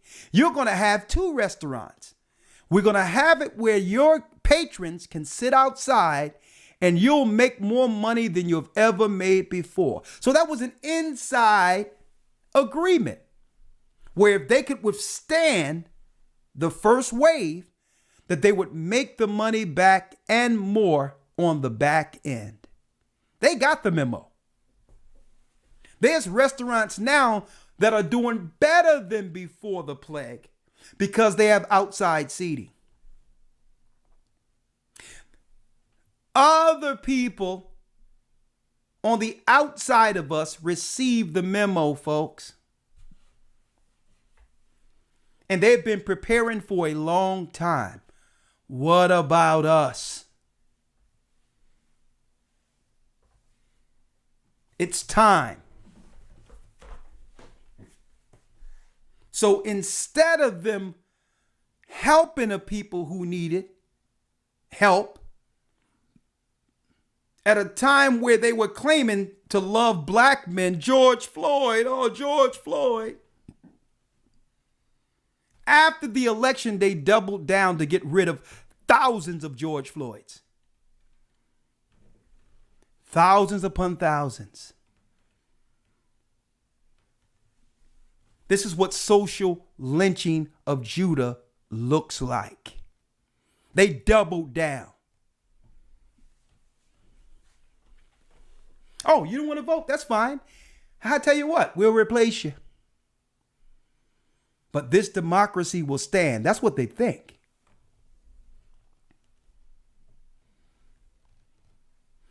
There's another thing that happened that I'm going to talk in particular. I'm going to talk about this Friday on Patreon. There's a sister who, I can't show the video here. A sister, though, who filled online that she was going to actually go into a white neighborhood to actually get some of the stuff. So she said she was a white person, just so that she can be approved to actually go into a clinic on the outside of her area. She went to the place in a white neighborhood, and then when they seen she was black, they turned her away. And she says, why? Can I get it here? It was like, no.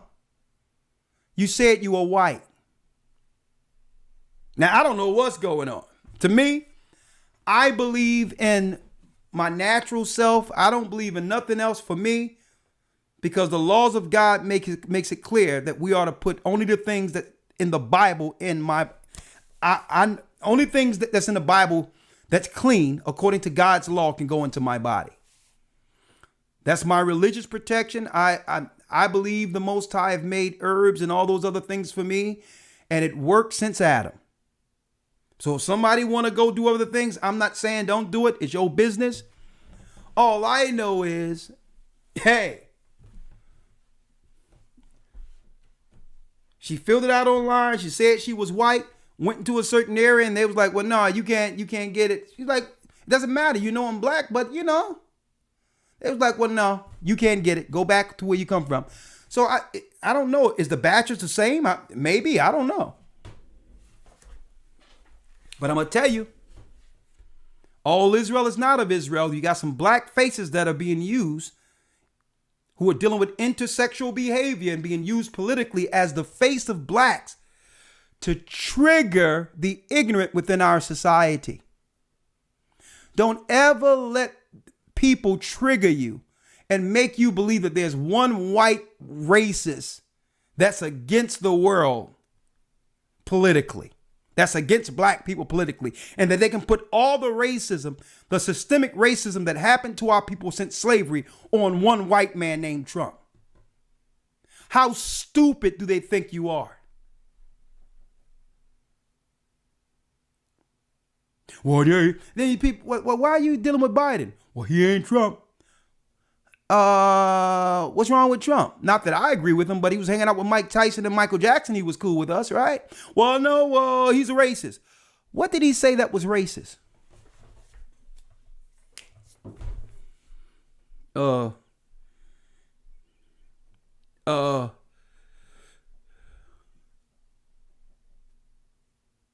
like Trump, huh?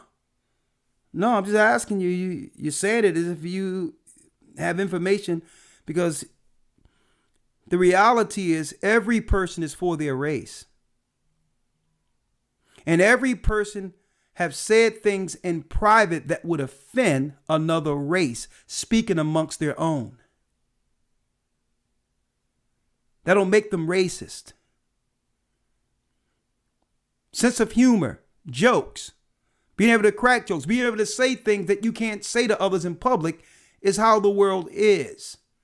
There's the public persona in which you interact with people, and there's personal things where you can crack jokes against another race without being canceled. And this is why I'm against what they did to John Gruden. John Gruden didn't do anything different than what black men do the same thing when it comes to white people. And this is what makes Dave Chappelle so funny, because he's only saying what black people say amongst each other.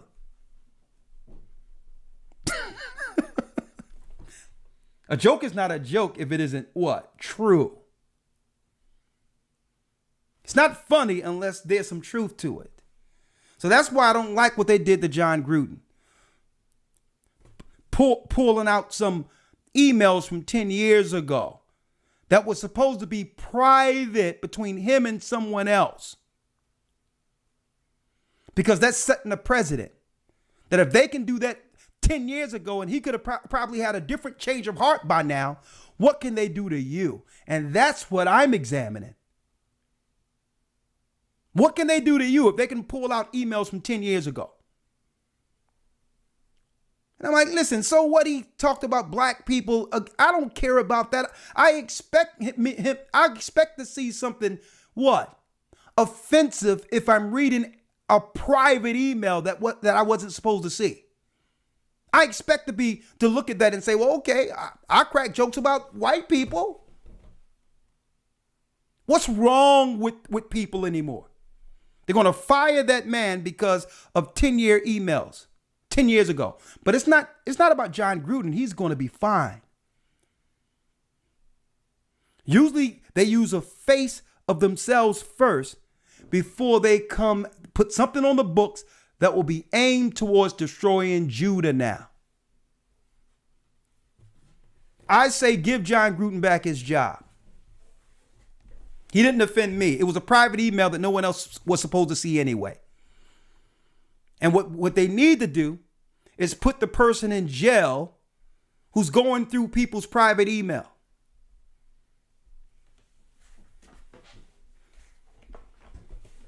Elder Lawyer. Yes, sir. You mentioned that because hold on. As you were mentioned, or as you stated, when it comes to using the example of the John Gruden, okay. Well, let me bring you in. Let me bring you in. Hold on. Yes, sir. I want them. They have to see you. Okay. One moment. Okay, Elder Lawyer, you're good. Yeah. So what we have to realize with these agendas, there's always a pattern. It starts off with one person being either demonized, someone being punished, or like you mentioned, emails, private emails from 10 years ago. And usually it's something that we all can agree with. Elder lawyer. Elder lawyer. And I hear this all the time when I talk about Trump hanging out with Tyson and all these other people. I'm not saying he's not racist. But why are we finding out about his racism now? And I'm saying this, it was so convenient to bring out what? What was the name of that? The something Park 5? What was the name of that documentary? Central Park 5. It was so convenient to bring out the Central Park 5 when they did. So all of these years we knew about the Central Park 5, but all of a sudden it happened how long ago? It's going to come out now? So you have to look at the timing of it. You think they care about what happened to those boys at Central Park 5? They pulled it up so they can be used politically to galvanize black people who's willing to vote only on with their emotions. Mm-hmm. Okay? There's not a white man anywhere publicly who have done more damage to black people than Biden's law, than the Crime Act that was shaped and drafted by Biden. Okay? That makes the Central Park 5 looks like a skip through the tulips. So I'm not defending nobody, but these are politicians. You expect them not to be racist? See, and this is why I like the way Ice Cube approached it. He didn't approach it with his emotions. He was willing to sit with a racist if it meant giving his people something. And now, in hindsight, more people would have looked back and say, you know what? He was on to something. Because, I mean, Barack Obama is a black man. And you think a white man could have got away with what he got away with? When it comes to the conditions of our people now, after him than before? So we need to stop dealing emotionally with these things. Get your emotions out of the way. Understand that these people that are shaping legislation and all that, even though a lot of them hate each other, but they're willing to what? Agree with each other on the transactions. Not just giving you some political understanding. Not that I'm for it all because I voted for Christ, but we need to get over this thing of being triggered through racism. It's a tool that's used. And get on code with one another and say, listen, anybody that's for us, down with the law, statutes, and commandments, we'll work with them with our people setting the president. Go ahead, Louis. I'm sorry about that. Yes, sir. So I was, just using the example that you provided with the emails, John Gruden, so on and so forth. Whether you agree or not with the decision that was made, whether you agree or not with the content of his emails, you have to always remember when it comes to agendas that are publicized in this fashion, it always starts off with either demonizing, making a public spectacle, punishing something that a majority of people are going to agree with is wrong. Majority of people are going to say, well, look at the comments he made. He shouldn't have made the comments. Those are racist comments. Those are discriminatory comments. Those are derogatory comments against a particular group of people or a few groups of people. And we agree that based on that, or we agree that they're wrong. So based on that, there should be punishment. The problem is that, and as you alluded to, Elder, is that it starts off with the thing that we can all agree with being wrong, being punished. But slowly but surely, the same exact standard or the same precedent that is set with this thing that we all can agree to is wrong, slowly but surely we become the target of the same precedent that we were behind setting. Exactly. That we allowed to be set by getting behind the idea of punishing someone for something that was done 10 years ago. Now, on your job, they're pulling up emails from 10 years ago, 20 years ago, if you've been on the job 20 years ago, or it's something you did personally. And now they're pulling it up and saying, well, you should be punished now today, November 3rd, 2021, because of something you said in the year 2000, or whatever the case may be. Exactly. We have to always look at how these agendas are used and how we ultimately end up the target. We, Judah, and the 12 tribes of Israel end up in the crosshairs. Now, I want to read this real quick. This is Revelation chapter 12, verse 17. It says, and the dragon was wroth with the woman signifying the 12 tribes of Israel, and went to make war with the remnant of her seed. So, speaking to the 12 tribes of Israel with Judah under Christ at the head, we must realize that what? 16. We are at war. Mm-hmm. Who is at war with us? Hold up. Go ahead. I'm listening. I'm sorry. Go ahead. I'm sorry. Yes, sir. So we must realize that we're at war. Who is at war with us? The dragon. Now, as the Bible states, the weapons of our warfare are not carnal. Even though the dragon, he may get physical, it may be physical casualties, we understand that ultimately we're dealing with a spiritual war. Mm-hmm. And one of the greatest weapons that the serpent uses in his war is what? Revelations 12:9 says what? And the great dragon was cast out, that old serpent called the devil and Satan, which deceiveth the whole world. One of the greatest weapons of the dragon, who is at war with us, is deception. Yes. Now, going over to the book of Ephesians 4:14. And this is how this relates to us. Because, as we've stated, the weapons of our warfare are not carnal. So Christ, under the apostles, gives us instructions on how to battle and how to deal in this war, with one of the greatest weapons in this war being deception. How do we combat the deception? Ephesians 4:14 says that we henceforth be no more children, tossed to and fro and carried about with every wind of doctrine. Now, for the sake of this discussion, we're going to change wind of doctrine to wind of political agendas. So that we henceforth be no more children, tossed to and fro and carried about with every wind of political agenda, by the sleight of men and cunning craftiness, whereby they lie in wait to deceive. So these are some of the weapons that we must look for. These are some of the wiles of Satan, or the methodology of Satan that we must look for. Cunning craftiness, sleight of men.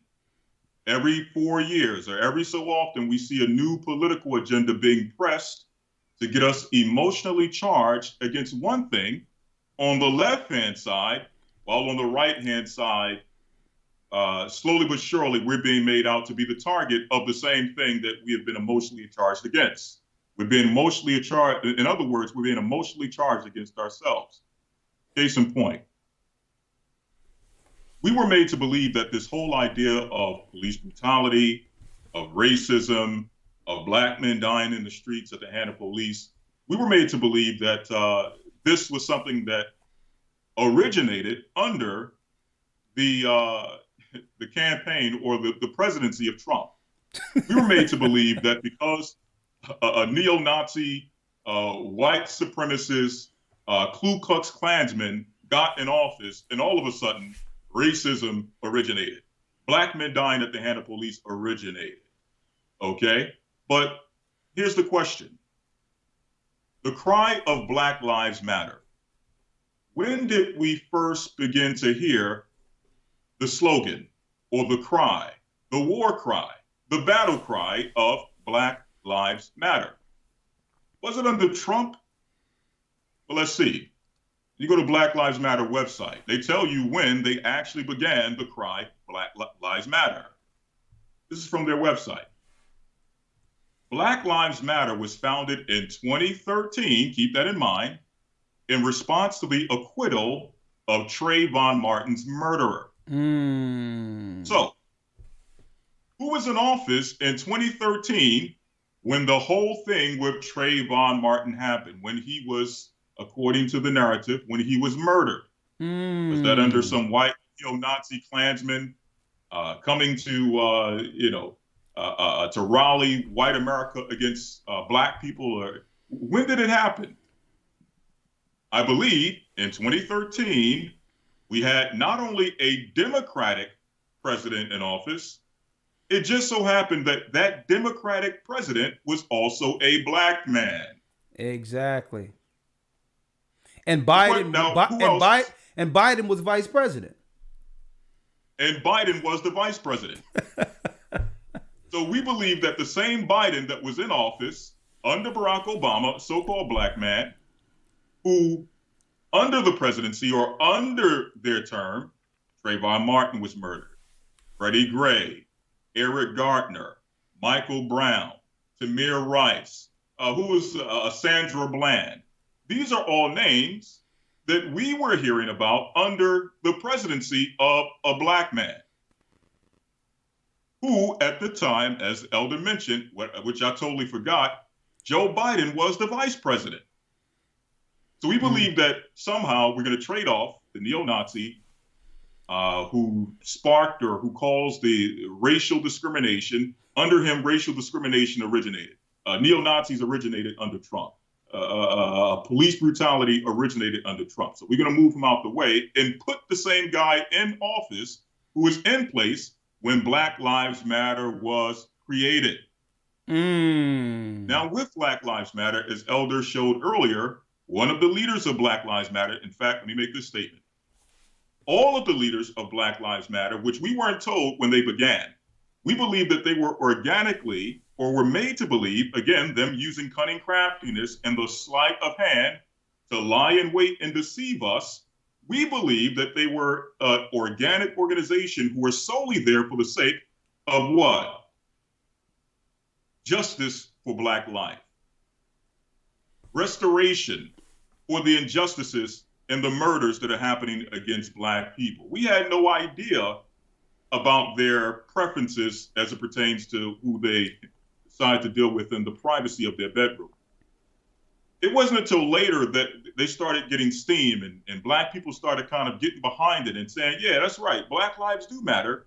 That slowly but surely, them using the sleight of hand, now introduced to us the fact that the organization is not necessarily, even though it's called Black Lives Matter, it's not necessarily just we don't deal primarily with Black issues. We're not just for Black people. In fact, I'm on their website. Elder Lawyer, just say it. Black Lives Matter is a gay organization. They'll tell you that. Well, I'm on their website. I don't want people to believe this ain't me saying this. This is their website. Skype me the website so I can pull it up and put it up here while you're mentioning it. Because really, it's them spearheading and controlling the whole narrative to galvanize us out in numbers to vote or to back whatever they're backing. Exactly. It's not a Black organization. It was a gay organization from the beginning. It has nothing to do with Black people. Let me grab it real quick, Elder Lawyer. Let me pull it up, and I'm gonna let you read it as I pull it up for the people. Okay, one moment. Yes, sir. And see, and this is why, keep in mind, Elder Lawyer, everyone started rallying against Ice Cube because he became a glitch in the Matrix. He came out of nowhere. There was no plan of somebody like this just coming out and disrupting their steam. There was no plan because it wasn't canned. It wasn't a part of their scheme to get people out against a racist Trump. So they were crazy. I remember that time. They didn't know how to deal with this. Well, if we go against them, they're going to say we're against Black men. What do we do? Or just say he's a Trumper. Just say he's a Trumper. And Ice Cube's like, no. Ice Cube says, no, I'm not for any of y'all guys. I'm for my people.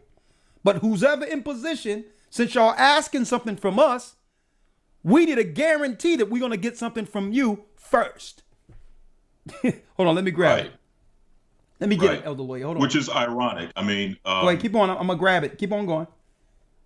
Yes, sir. It's ironic because at the same time we're screaming at Black Lives Matter, and we need certain things put in place in order to prevent Black life from being the number one target in America, right?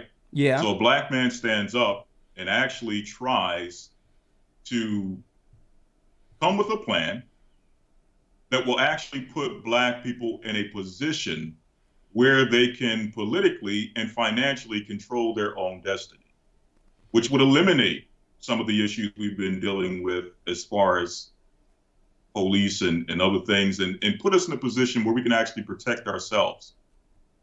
And indeed. It's here, Elder Lawyer. that It's becomes here. a tech. It's here. Okay, So you have it? Okay. I have it. So show me where you want me to go down. BlackLivesMatter.com. And what paragraph? We start at the first one. We are expansive, and then I'll just read, we affirm the lives. Okay, we are expansive. Go ahead. So, again, as I was stating, we were made to believe initially that this was just solely a Black organization put in place to prevent or as an outcry against the injustices being done against Black people. Yeah. It wasn't until later that we started to kind of get behind it and say, yeah, that's right. Black lives do matter. That they started to kind of slowly but surely come from behind the curtain and say, well, Black lives do matter, but there's some other lives in the Black community that we must discuss concerning their safety and their life and their value. And here it is. This is from the horse's mouth. We are a collective of liberators who believe in, check out this word, an inclusive and spacious movement. We also believe that in order to win and bring as many people with us along the way, we must move beyond the narrow nationalism that is too prevalent in Black communities. So in other words, usually when you talk about Black movements in the Black community, those nationalist movements that you may see, similar to something like the Black Panthers or the Nation of Islam, or, maybe even the Israelites. They're just solely focused on the liberation of Black people and the uprising of Black people. But, that's too narrow. We can't really just focus on the upliftment of Black people, because there's some other elements in the Black community that are ignored. Okay. Let me read it. We must ensure we are building a movement that brings all of us to the front. We affirm the lives of Black, queer, and trans folks, disabled folks, undocumented folks, the so-called illegal immigrants that got all that money. Guess who are the leaders or the facilitators that's over the legislation? Who's controlling the money for those programs? The same ones controlling the programs in our communities. That's why they want illegal immigrants to come through and give them what? That's right, voting rights to replace those who can't breathe. Mm-hmm. Black, queer, and trans folks, disabled folks, undocumented folks, folks with records, women. Where's men at? The only men they're dealing with here are Black, queer men and trans men. Women and all Black lives along the gender spectrum. Our people were duped. Our network center those who have been marginalized within Black liberation movements. Go ahead, Elder Lawyer. You got it from there. Yes, sir. So when they said they need to bring all of us to the forefront, here's the all of us. Queer, trans, disabled, everything except Black men. So here's the last thing I want to leave you all with. Okay, this is John 10:1. It says, verily, verily, I say unto you, that he that entereth not by the door into the sheepfold, but cometh up some other way, the same is a thief and a robber.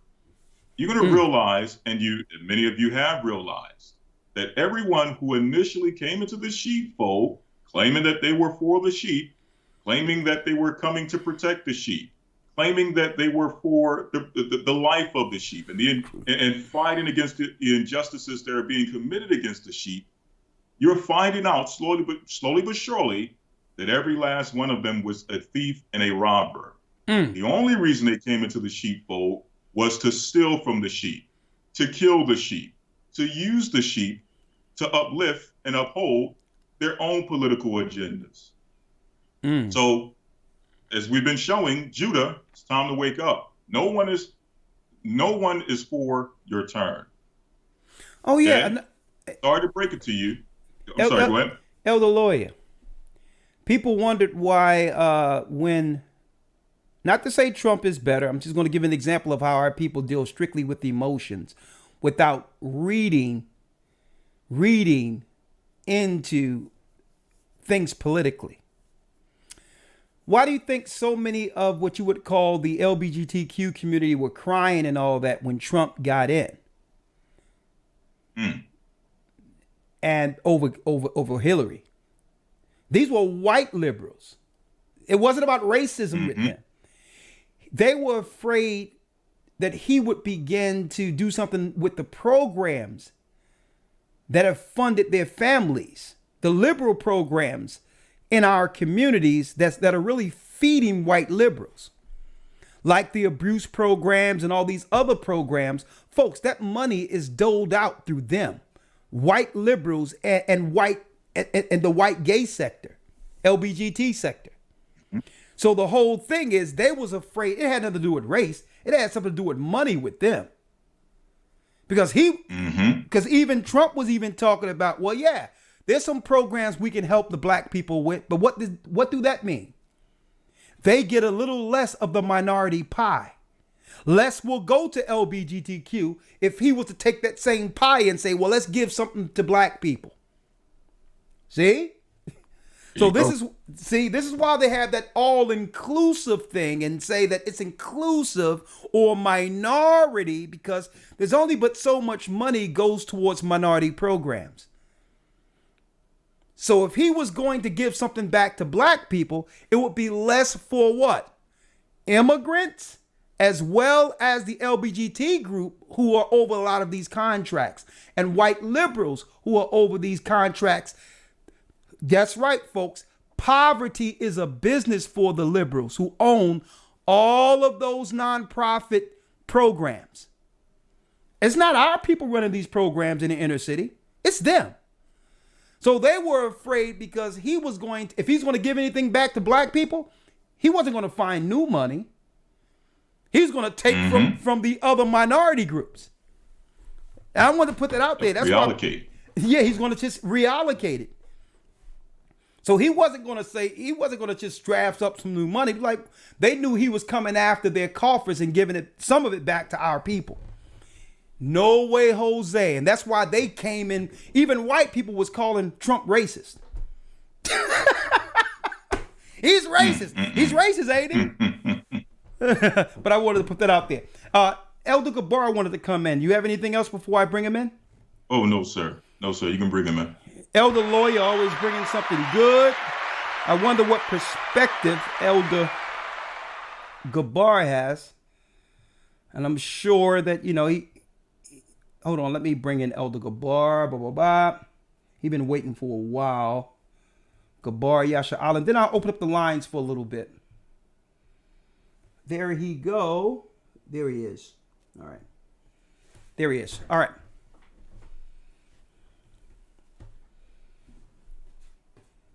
Okay, I'm waiting for you, Elder Gabar.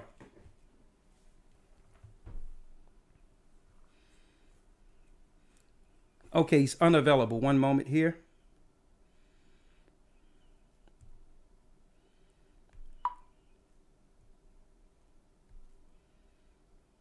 And while I'm getting him, I'm going to tell you, we got a new Hebrew Bible Academy going on. A new Hebrew Bible Academy that really started last week. We went into the creation of the universe. It was real good. But I'm going into tracing the serpent seed. And Elder, I'm going to start it off from breaking down the angelic forces, the invisible, and what happened during creation where the dark forces were actually, believe it or not, folks, trapped. They were trapped in the face of the deep. And when the Most High put a firmament around them, the dark forces or the fallen ones who began on this side of creation, earth. I'm going to be going into the invisible and the true forces that are running the world. Okay, I'll be talking about that.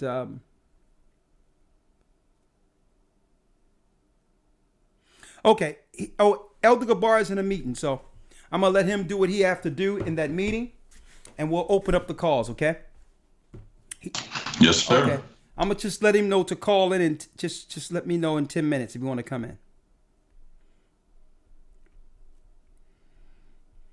All right. All right. All right. So what we have to do, understanding that our people are under the crosshairs, something weird happened last night, Elder. We had a brother who went to the hospital because he was exhibiting asthma symptoms. You know, he went there knowing exactly. Excuse me, let me get her out of here. He went there knowing, Elder Lawyer, exactly what he wanted. He just wanted the treatment for asthma, whatever. He got the treatment. He texted me. He's doing 100% better. The doctor told him that he had pneumonia. A little touch of pneumonia. He asked, can I do a chest x-ray? Did a chest x-ray, everything was fine. He says, it's a little water on your lungs. I'll give you some antibiotics. You're good. You know, you'll be good in a few days. Give you some antibiotics. The doctor leaves, Elder Lawyer. A nurse comes in. And she wants to give him something after the doctor already said he was fine. So eventually, he looked into the stuff she was trying to give him. And boy, he was like, no, I can't take this. Because obviously, it had dizziness. It had chest stuff and can't breathe. Whatever was in that stuff, the nurse comes in. After the doctor already said that he can go home and get antibiotics. So I don't know what was up with that nurse. But anyway, he had enough knowledge to say, listen, I'm good. Then she tried to get him with tests and all that. Like, no, I'm good. So eventually she told him, well, I can't write you a prescription for antibiotics if you don't do what I say. So he was good after the treatment. He just went home. And another nurse came to him and said, well, you know what? Said, listen, you did the right thing. Another older nurse came to him and said, you did the right thing, son. So I'm going to leave it there. Not much I can say about that, but it's always good to be informed.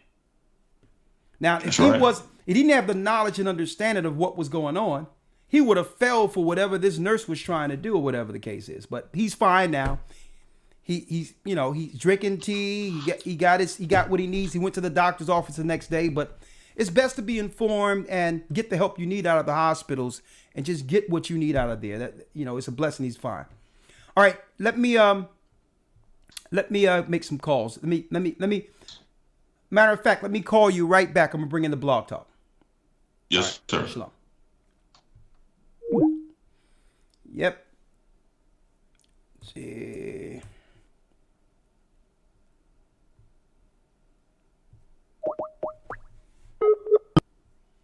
Welcome.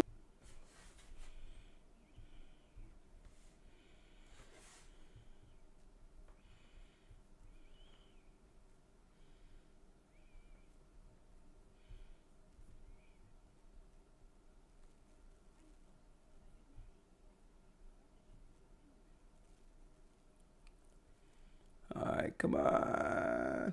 Oh, there we go. All right. 1 second, folks.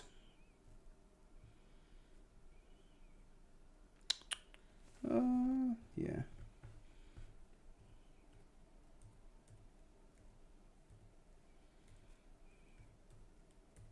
Okay, we're gonna hold tight. When Gabar come in, I'm gonna have him have his say, but in the meantime, I'll take some calls.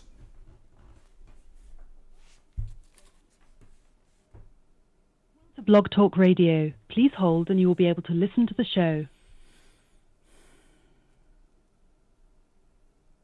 Unmuted. Okay, I'm unmuted now. Let's go. Edward has a comment, 501 area code. Edward. We're going into breaking down the the lynching, the social lynching of Judah. And brothers and sisters, it's time for us to get behind our men.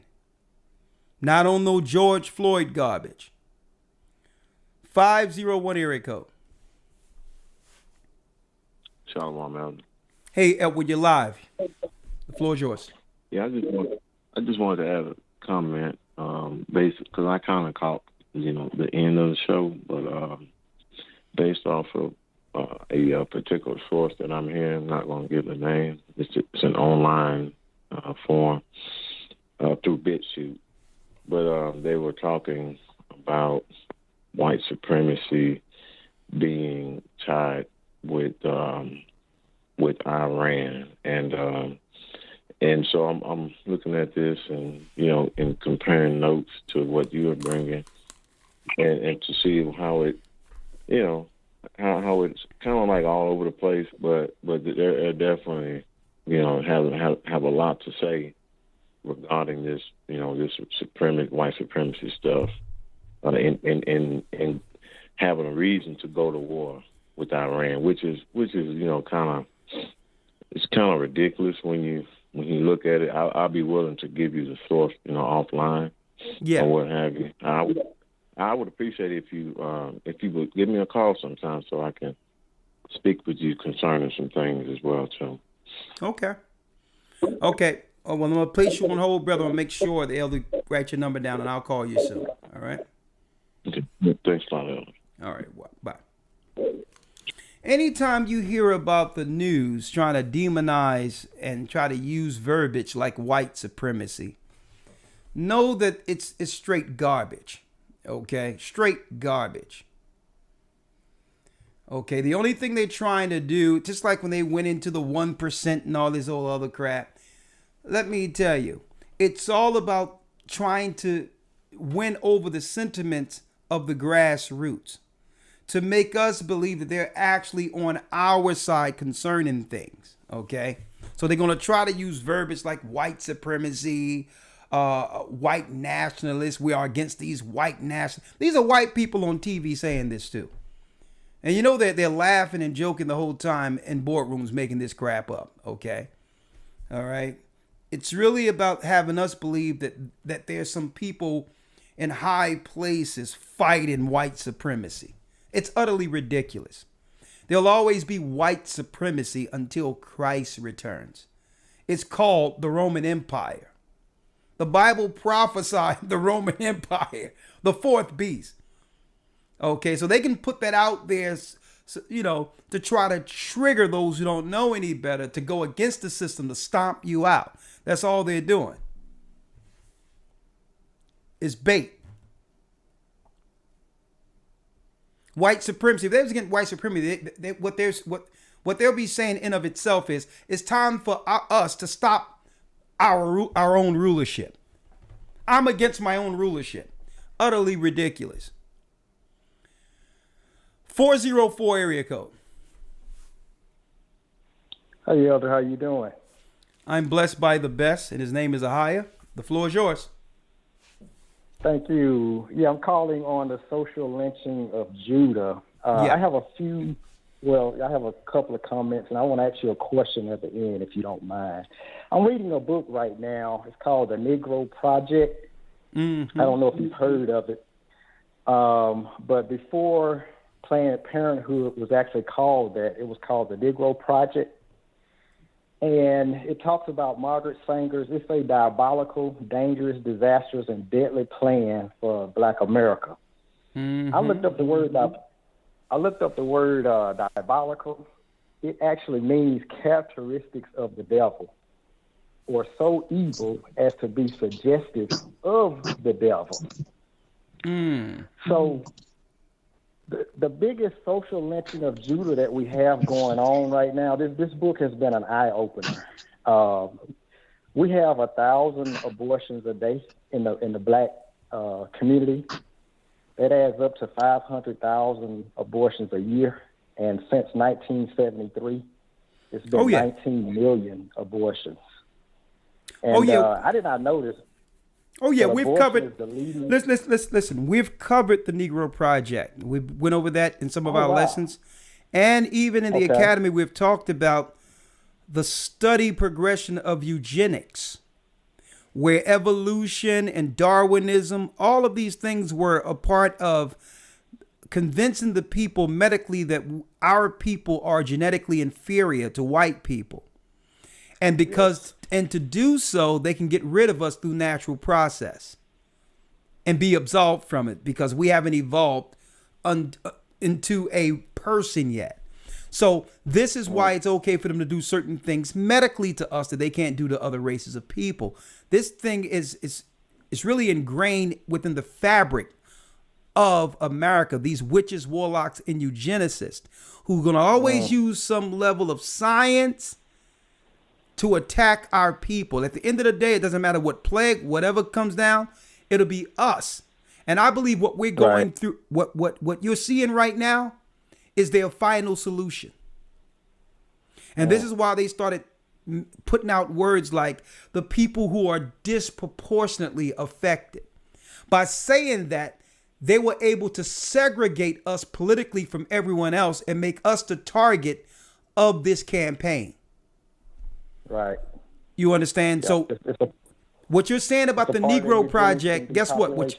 Yeah, but go on. But what you're saying about that, we're looking right now, we're living at the end of that plan. Because now that we woke up to what they were doing to our children under mental health and how they were trying to get stuff in our people and all that, have to go to school and all that, and we're starting to wake up to all that. And we started counting the numbers when it comes to abortion and all those things and realized, hold up, I thought this was a feminist thing. I thought this was a feminist cause. But how is this a feminist cause? And yet the majority of children that are dying or not getting born are black children, black young men in particular. So this is not a feminist thing if at the end of the day, no matter what they come up with, it's our people dying in mass number. So now that our people have figured that out and say they want to come back to the Most High and start being traditional and doing things right, they say, well, now I believe this is the final solution when they don't have anything else left in the bag. I believe this is really their last big thing before rolling out the mark of the beast. But go ahead, you have the last word. Yeah, the book says that, if there isn't some type of spiritual phenomenon, that it could lead to the extermination of the black race. And I agree with that. But I believe that spiritual phenomenon will be Christ coming back to save his people. If you don't mind, I wanted to ask you a quick question. I know in the Hebrew and Bible Academy, sometimes you break down different songs.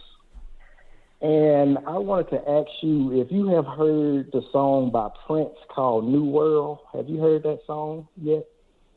I probably did. Are you there, Elder? I can't recall it right now, but I'll listen to it after this. I'll write it down and listen to it. Yeah. I was going to ask you if you get a free 3 minutes.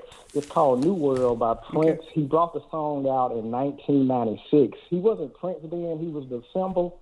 Yeah. But in the song, he talks about the Jim Jones juice having a tracker in it. And I remember I think it was you went over DARPA on one of your Friday classes. So he also talks about the biology of the human being altered, and there will be a blurred line between male and female where you won't be able to understand. You won't be able to tell the difference between a boy and girl. So I'm man, that was 25 years ago, and Prince, seemed like maybe he was connected to some information, because for him to say that is, that's pretty relevant in today's time. So I would like to hear your breakdown of that song, because I know occasionally, you do break down songs in the Hebrew and Bible Academy.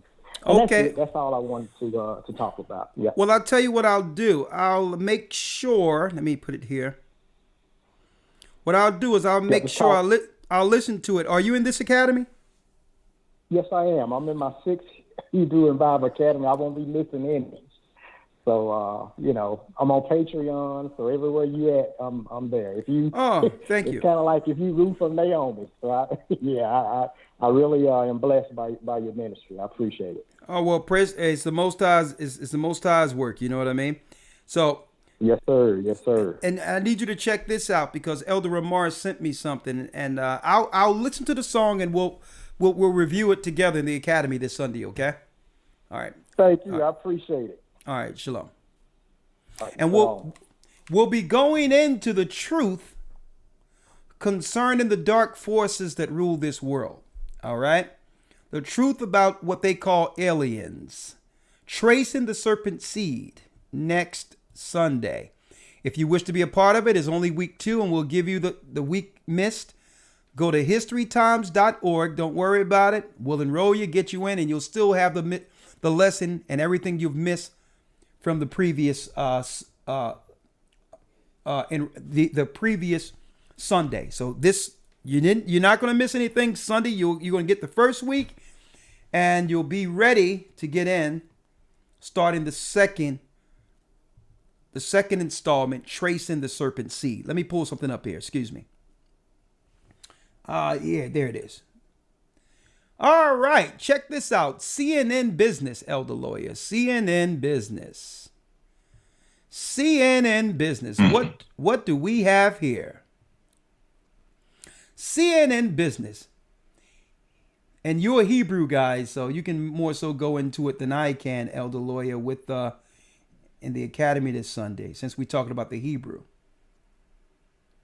I hate when CNN does this. They make it where you can hardly get. Yeah, here it is right here. They make it where the advertisement takes up the page. So no one can actually see the title. Here it is right here.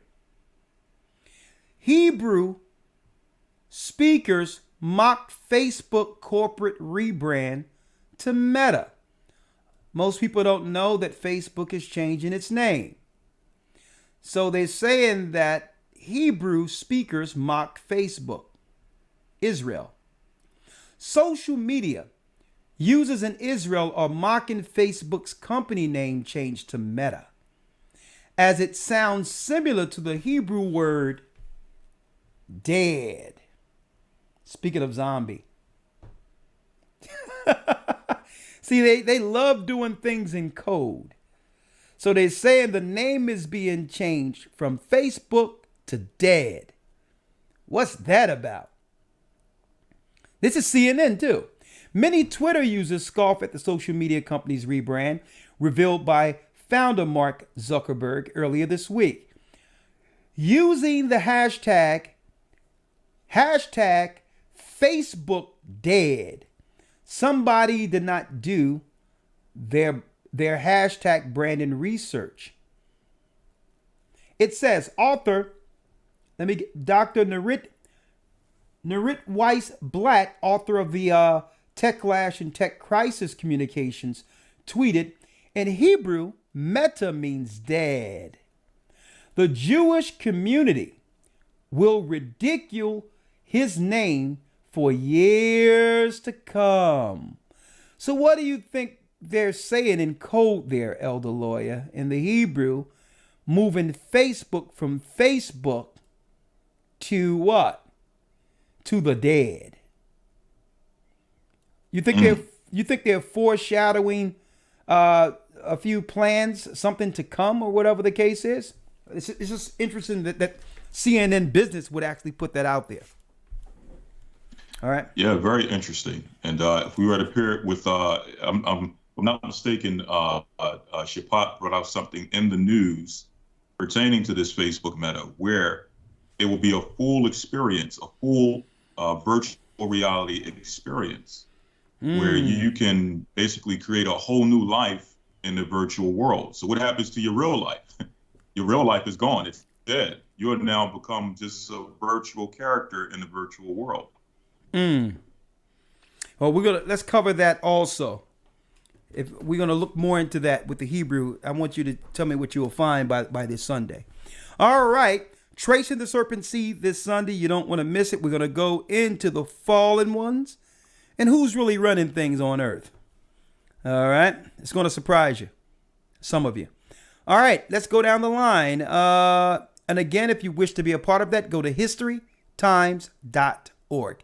Joshua has a question from the 601 area code. Shalom, Josh. Hey, how are you doing?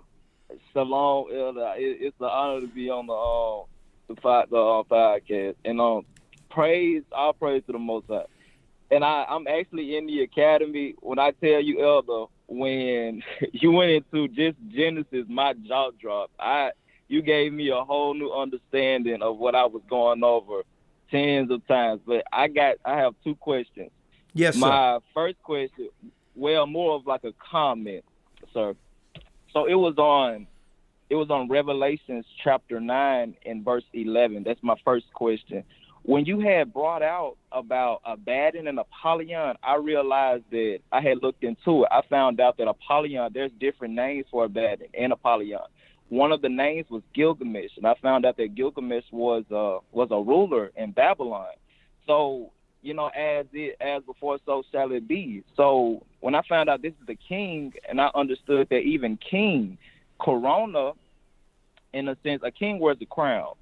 Corona means crown in a certain understanding that I had got from. And when you had went into, before I go too far into it, do you have any understanding on CERN? I remember you saying something about that.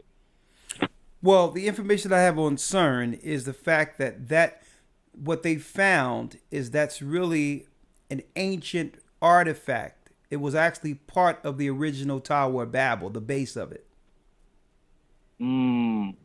So when you had brought out the fact of these spirits, these Divik, possession of an evil spirit. Yeah. So from my understanding, I'm understanding that these spirits they're trying to release spirits into our realm. So when these spirits got released, they are releasing. I think let's make it clear. Right, so, they're not trying to. They are releasing the spirits. Ever since they've turned CERN on, ancient spirits are now being released in the earth. All right, Elder. So I was just basically topping off of what you said. Like that was a even greater revelation to me. The fact about this jab, and you was even going into the zombie situation. Not even say the actual V word, but the jab. I watched the movie Get Out, and in the movie, you basically suppress the consciousness of something. Now, to my understanding, some people even feel like they're spiritually dead. Now, in the sense of zombie, they're spiritually dead, and another spirit is able to take over their spirit. So when you even said that we may see random events of violence around the world because they're no longer spiritually inclined to receive from the Most High. So the only spirit they can receive are these spirits that's being released, even with the Dovik situation. But that's my first comment. But my second comment, it was in Ezekiel, and I remember even saying that you don't believe that there was like more people than Adam and Eve in the garden. Was that right? No, there weren't more. There weren't any other people outside of Adam and Eve. That's philosophy. There's no other people. Now, not because I proved that in the academy. Yes, sir. I showed you exactly. Sir. I showed you exactly who Cain married when he went to Nod. When you go into Genesis 5, it tell you that Adam and Eve had sons and daughters. So that was before the law of incest, because nations weren't divided in the earth at that time. Cain actually married his sister A1. Okay? In the land of Od. You can read that in the book of Jubilees. Another record the Most High gave Moses and told him to hide. So yes, a lot of this, what you're saying, it is right on, but there weren't no other people. Now, there were beings in the earth, but not people. Now, the beings, now hold up now. Let's not put the cart before the horse, because this is why I'm going into tracing the serpent seed this Sunday.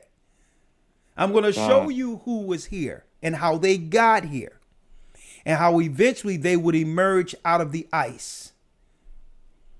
I went into the firmament where when it shows the firmament was put around the face of the deep, and it tell you that in Job 38 that the face of the deep is frozen. That's the ice age. And subsequent to that, once the earth was charged by the angels Hades in the middle, that waters start to break off and go into rivers and all those things. Seas were made. And subsequent to that, you still had the others trapped in ice. They built cities there. And eventually they came out of the cities and beheld the image of God, Adam. So I'm going there. So Adam wasn't alone, but they couldn't touch him because at that time there was a connection between the heavenly realm and earth until Adam sinned. So, but they couldn't mess with him. They could. It's like this. The only way they could come in is if they were invited. They had to be invited in. So I'm. So no more. Stop. Yes, You're in the second week. You be there Sunday. Be there Sunday, please. I will, sir. All right. Thank you so much. All right. Okay.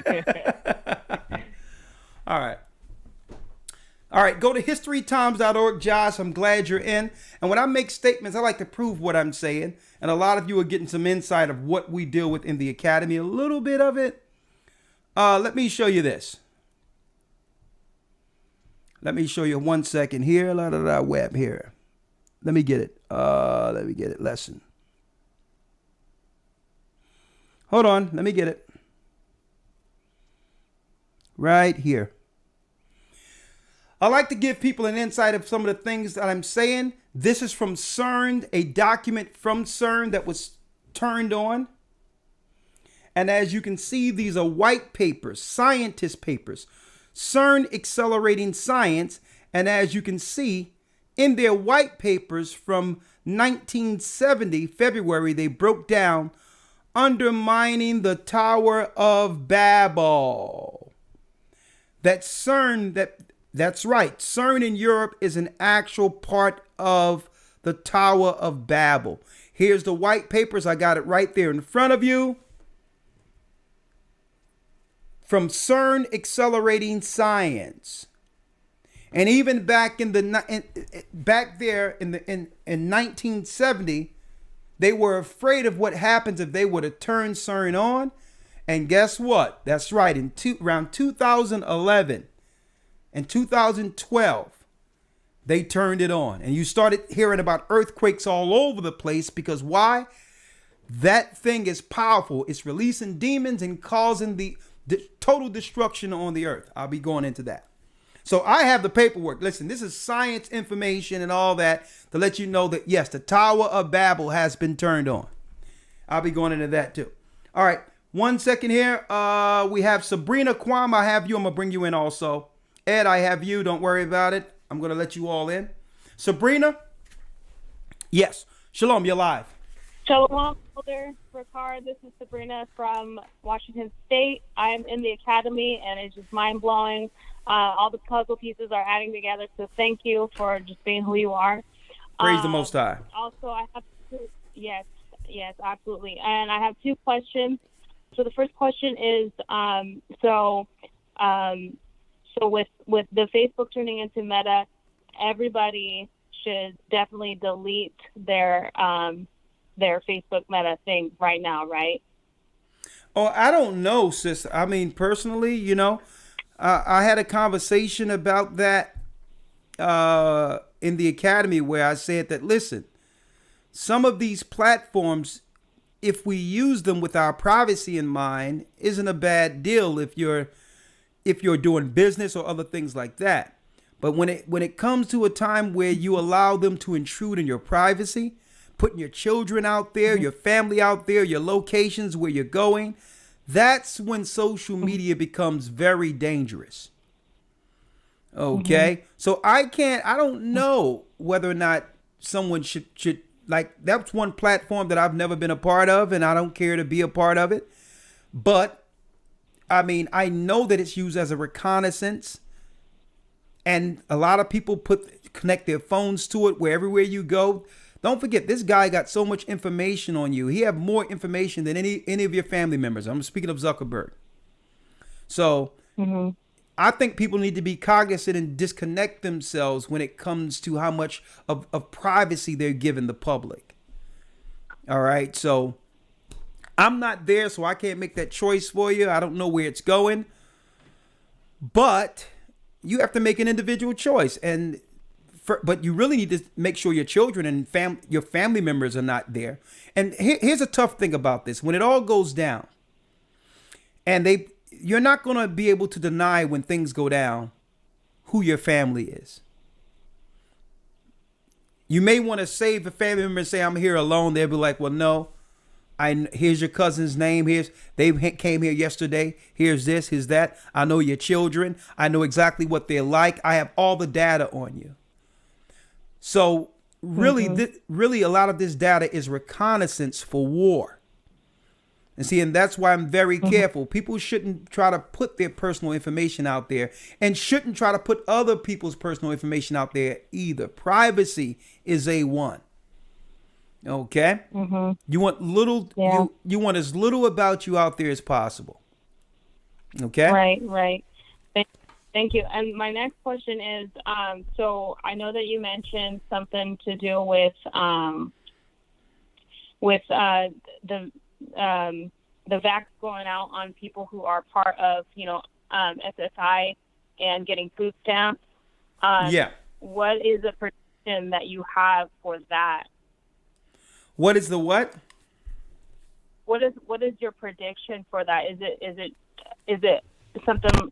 Well, I can't speak for you, but okay, let me answer that because I understand what you're asking. What you're asking in a nutshell. Sooner or later, being that they're now starting off with the basketball players and football players and making mandates that if not complied with, can shut off their livelihood. And I talked about this years ago. What if that thing now transitioned into the public sector now, not private, where you cannot get your welfare, EBT, your Section 8, your subsidies? What if they now put the obligation of tests or even worse on you and threaten your food stamps or whatever the case is?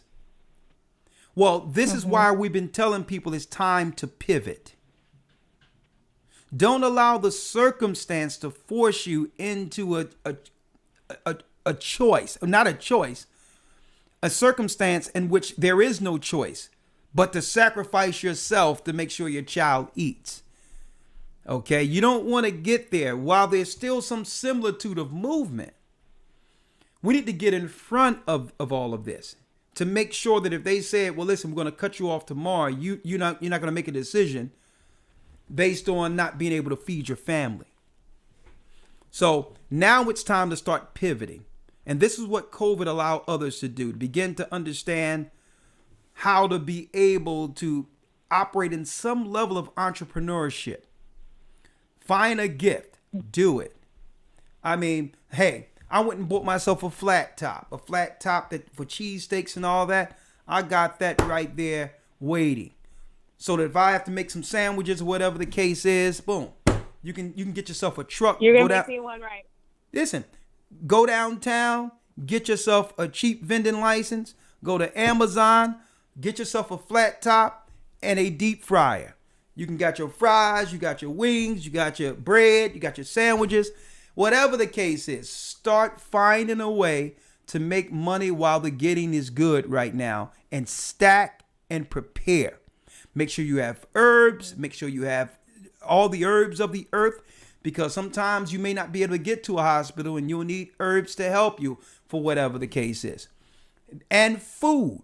Make sure you have food stored. So now it's about getting in front of it, knowing that this what we're discussing may be the next move.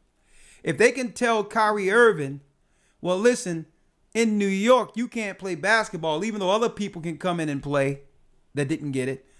By living in New York, you can't. If they can cut off $9 million, they can definitely cut off $9, $10, $30 million from a man strictly because he don't want to take a medical procedure. they could definitely cut off some food stamps. I mean, an EBT card. Okay? So it's about pivoting and getting in front of things now, knowing it's coming, okay? And more so than anything, get with someone of like mind that you can trust. And say, well, listen, let's try to let's do some co-oping together. Let's co-oping finance, not financially, but storage and things of that nature, and make it where it's a team play, where it's not just an individual, and make sure it's someone you can trust. But now it's time. It's time to start planning, sister. All right? All right. Well, I can't wait to try what you throw on the grill. Oh yeah. Hey, let me tell you, folks. Like I said, it all started a long time ago when I asked my father for some money. He talking about allowance. And I'm sitting there I done grew out of my pants and everything, and I'm still asking for allowance. He said, I got some allowance for you. And I'm like, yeah, what's up? Where my money at? And he took me downstairs and pointed me to a tool belt, some wood, and a hammer. He says, they go your allowance right there. I'm like, man, you gave Anton money. He's like, listen, dude, you almost wearing my pants. You ain't getting no allowance. You go over there and you make yourself a shoe shine box. Okay? I'll give you the schematics. You'll learn the skill. You'll have a shoe shine box, and you'll learn how to work wood at the same time. Boom. And then you can go downtown and shine shoes. $3 a shoe. They'll give you tips. You can go dance. You can spend, do whatever you want. And I bet you'll never ask me for another dime. He said, I bet you I'll be asking you for money, son. And hey, at that point, I realized it doesn't matter where you drop our people off. If you got the skills, you'll survive. We need to get out of this socialized type of thinking and move into the spirit of creators. I mean, if they can build a whole country using slaves, and we had way less coming off the boats.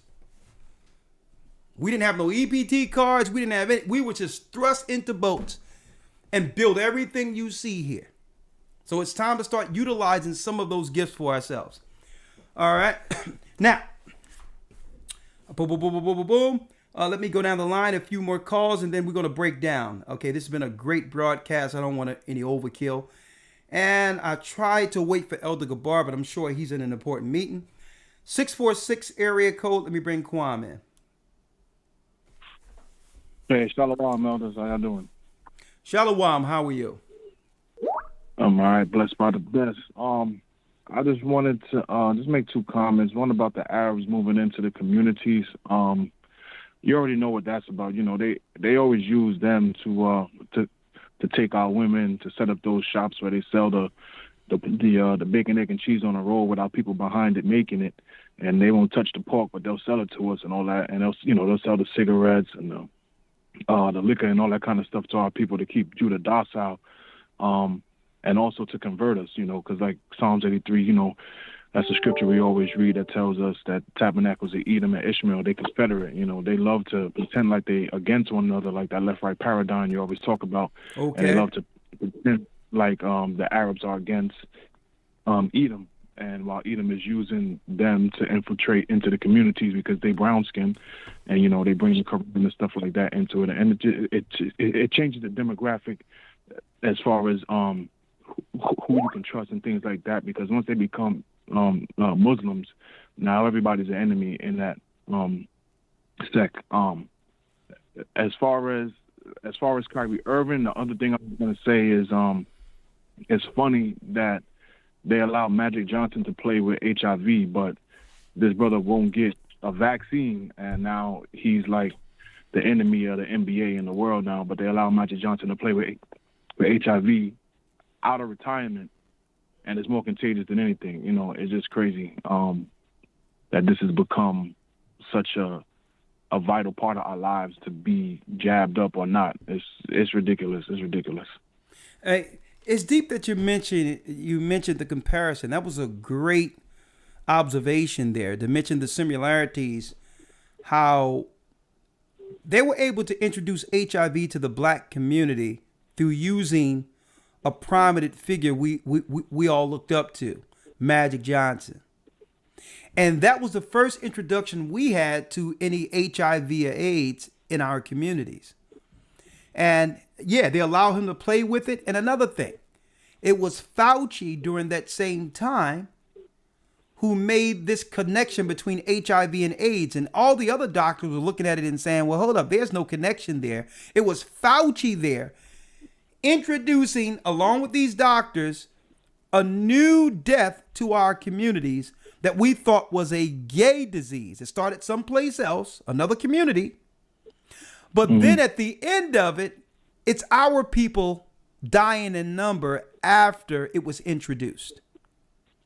So, and now we see, this is why they're pushing back at Kyrie Irving. What if Magic Johnson would have pushed back and say, well, hold up, let me look at this HIV things more carefully and not just take this diagnosis that they're claiming came out of nowhere. So I'm glad that you pointed that out, because they're trying to do the same thing by using sports figures to introduce what's good for us based on a disease. And here it is. It was Fauci then and Fauci now, and that's fact. Okay? Great observation. Thank you, brother. All praises. All right, shalom. That's interesting. All right, let me bring in Elder Gabar Yasha'Allah, my man, my brother, from another mother. Don't worry about it. I'm going to take the rest of your calls, folks, but I said I was going to let Gabar in. He was on a call, so Elder Gabar, come on in. Hold on. Oh, there he is, the brother from another mother. Oh, shucks, man. How we doing, Elder? How we doing? I'm blessed. Show, my apologies. It's I was stuck in a okay. meeting, dealing with something in Virginia, but everything's working out. Okay, it's fine. Talk to me. You're live. Yeah, I wanted to kind of, and I think that brother Kwam came up with a great point in regards of that looks like that may be like a shirt, a T-shirt, or at least one of those thumbnails or algorithm things that you could spread out just to open discussion. They allow Magic Johnson to come in and play after he got diagnosed with HIV. But they're making a big stink out of a flu. Now, no, check it out. Check it out. Not just a cold or whatever it is, right? It's he doesn't have anything.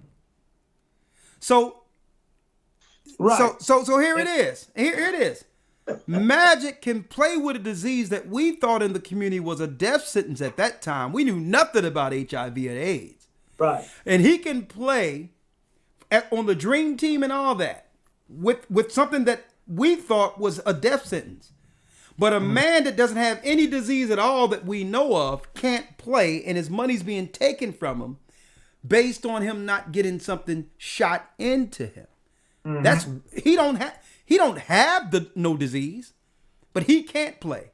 And HIV, and here it is, Magic Johnson had HIV at a time that we thought was a death sentence, and he played.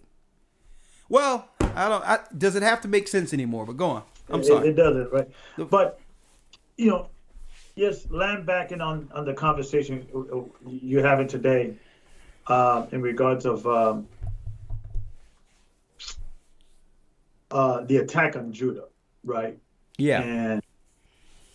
And I think it is a deliberate thing that they are dividing the two tribes, the northern and the southern, in regards of only associating racism, prejudice, slavery, Jim Crow, only with the northern tribes, the southern, excuse me. Every single time we see a picture of a black man in history, or talking about American history, they usually associate the black man with a chain, slavery, they usually paint them with a defeated attitude, right? Yeah. A defeated look. And every time they portray a Native American, they usually portray him with a proud look. Strong, proud. Some level of dignity.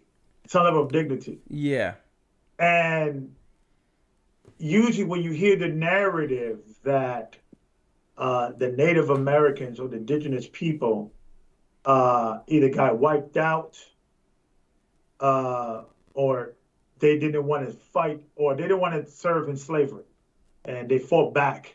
And that's why they had to get slaves from Africa because they were more manageable, right? They were more, you get what I'm saying? It's like the narrative is showing that the natives were proud, dignified people. They fought, you know? Yeah. And I'm not saying they didn't fight, because they did. But what the people need to understand that the reason why slavery had to end in America is because the uprising happened in the South. Yeah. They could not sustain it. They could not sustain it. It was not an unsustainable situation.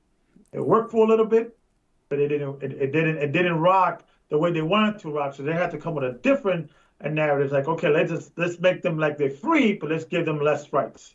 Exactly. That's the best way. We got to give them something because we are dying in high numbers, white people, with uprising, where our crops are getting burned, our crops are getting, destroyed, and these slaves are uprising to the point that, and this is something that we discussed, the Seminole Indian Wars was actually a united front between Native Americans and African Americans fighting against slavery and oppression.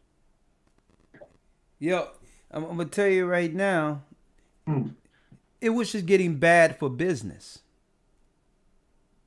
It was bad for business. I'm glad you're breaking that down because a lot of people would believe for some reason that slavery altogether, chattel slavery was done away with. Right. But slavery altogether never left because there was one provision within the Constitution, Elder, that if you commit a crime, all your rights as a citizen will revert you back to 3/5 of a man.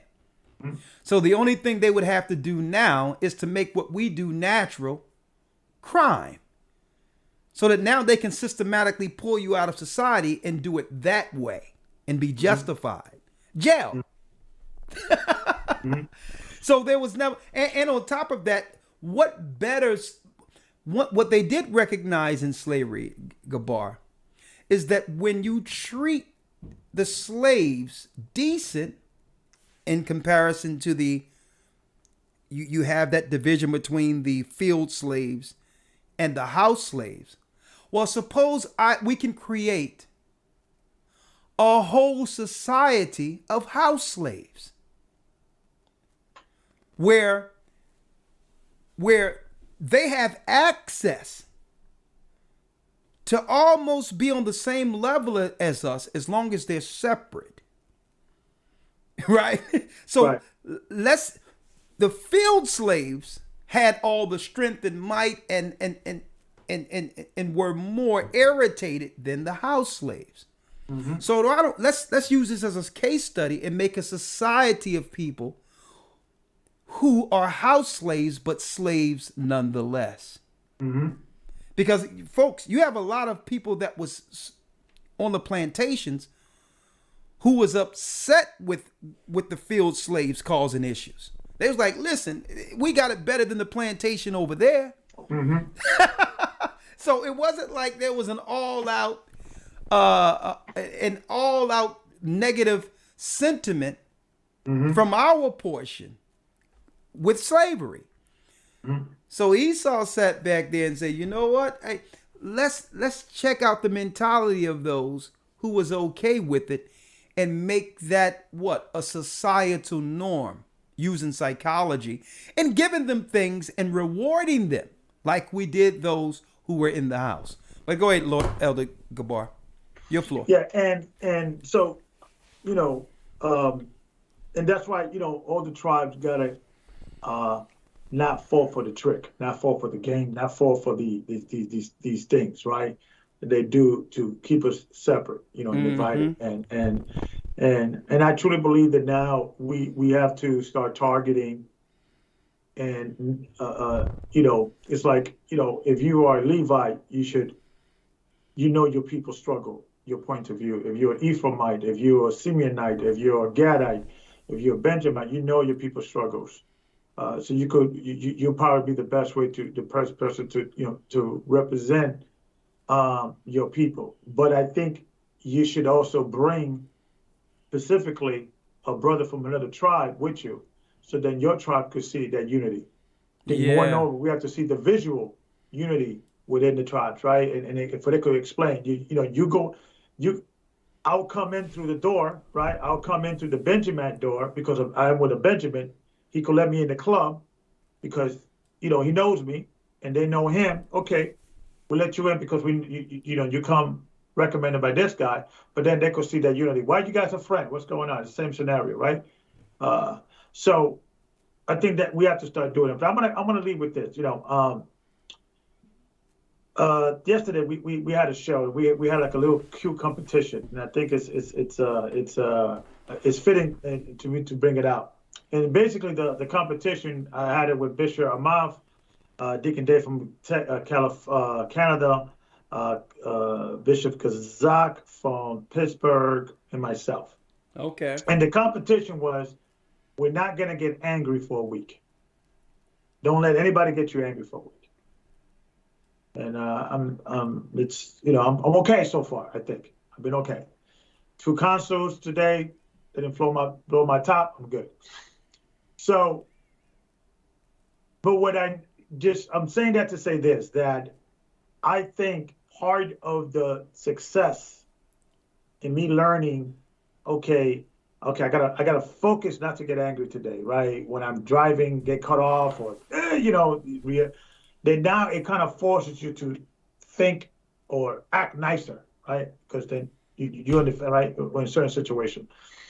And I'm saying, you know what? Maybe this is something that we could also exercise within the nation. That we should not get angry at the nation because they're doing what they're supposed to be doing. They're supposed to be looking out for their people. Yeah. They're supposed to be, let's open up a Chinese store in the ghetto. I open the store, then I send my cousin, I send my nephew, then you bring your people, and they're supposed to do that. So if we just release the anger of the fact that most nations look out for each other, and if we as a human race can be honest about that, then we could say, you know what, they're doing what they're supposed to do. So now we could say, you know what, let's do what they're doing for their people. Let's do it for ourselves. And let's not get angry about it. This is the game, the way it's played. Nations look out for nations. So let the children of Israel look out for the children of Israel. And I think it kind of releases you of that. Look what they did. Look, and focus on that. And because that could lead to hate and resentment, and it's not healthy. I don't think it's healthy for people to hold on to that hate all the time, rather than say, you know what? Listen, let's learn from these Gentiles in regards to how they do it. Look at the Amalek, how they rock and roll. Look at these Ishmaelites. They go and they start a shop. One person pays his way out of the debt that they paid for him, and another person comes. They do it, and they're crushing it. So I think we, instead of complaining, look what they're doing. We're like, let's take some notes and let's do that times, 5,000. Let's rock and roll, and then let's create our own Israelite Wall Street. That's what we need to do, and start and focusing on. Let's do for ourselves, and don't take it personally when the other people are looking out for themselves. That's human nature. So let's look out for ourselves. That should encourage us more to love each other more, to forgive each other more, to work together despite if we have some differences. Because guess what? People in corporations, they're working together. They still got to bring that, whatever they need to bring. The boss wants them to bring the report, whatever. They're working together. They may hate each other's guts, but they're still working together for the greater good, or the whatever. So we have to start thinking in that concept in regards to, like, you know what, let's not worry too much or complain why or what the nations are doing. Let's do for us. Hey, let me tell you something, man. I wish I'd have heard this last night, but I was really helping a brother last night, and I'm going to talk to you about that. Mm-hmm. You know what? Add me in on that challenge. Okay, it's from Tuesday to Tuesday. For next Tuesday, we're going to do. Well, listen. Well, I'll tell you what. I'll start Wednesday and I'll end mine Wednesday. I will not get angry. I won't allow anything to get me angry, and I'm going to just try it for a week. And because I'm gonna tell you what happens when we're like that, temperate, like the Bible says. It takes the power from the devil. Mm-hmm. Like the only reason that, like these people I've mentioned, the Black Lives Matter and all these other intersectionals that's in position to control our community right now, the only reason they were able to get so many people to join the ranks in their campaign leading up to the election is because they were able to play on the anger of the people. That's a political tool. Mm-hmm. They were able to cause an environment that would actually draw a negative out of people that can be used, and they can use negative even to unite. That's how evil Satan is. He's the only power that be in the earth that can use negative to incite a positive outcome for this world, for him. He can get something positive out of triggering negative, the negative energy.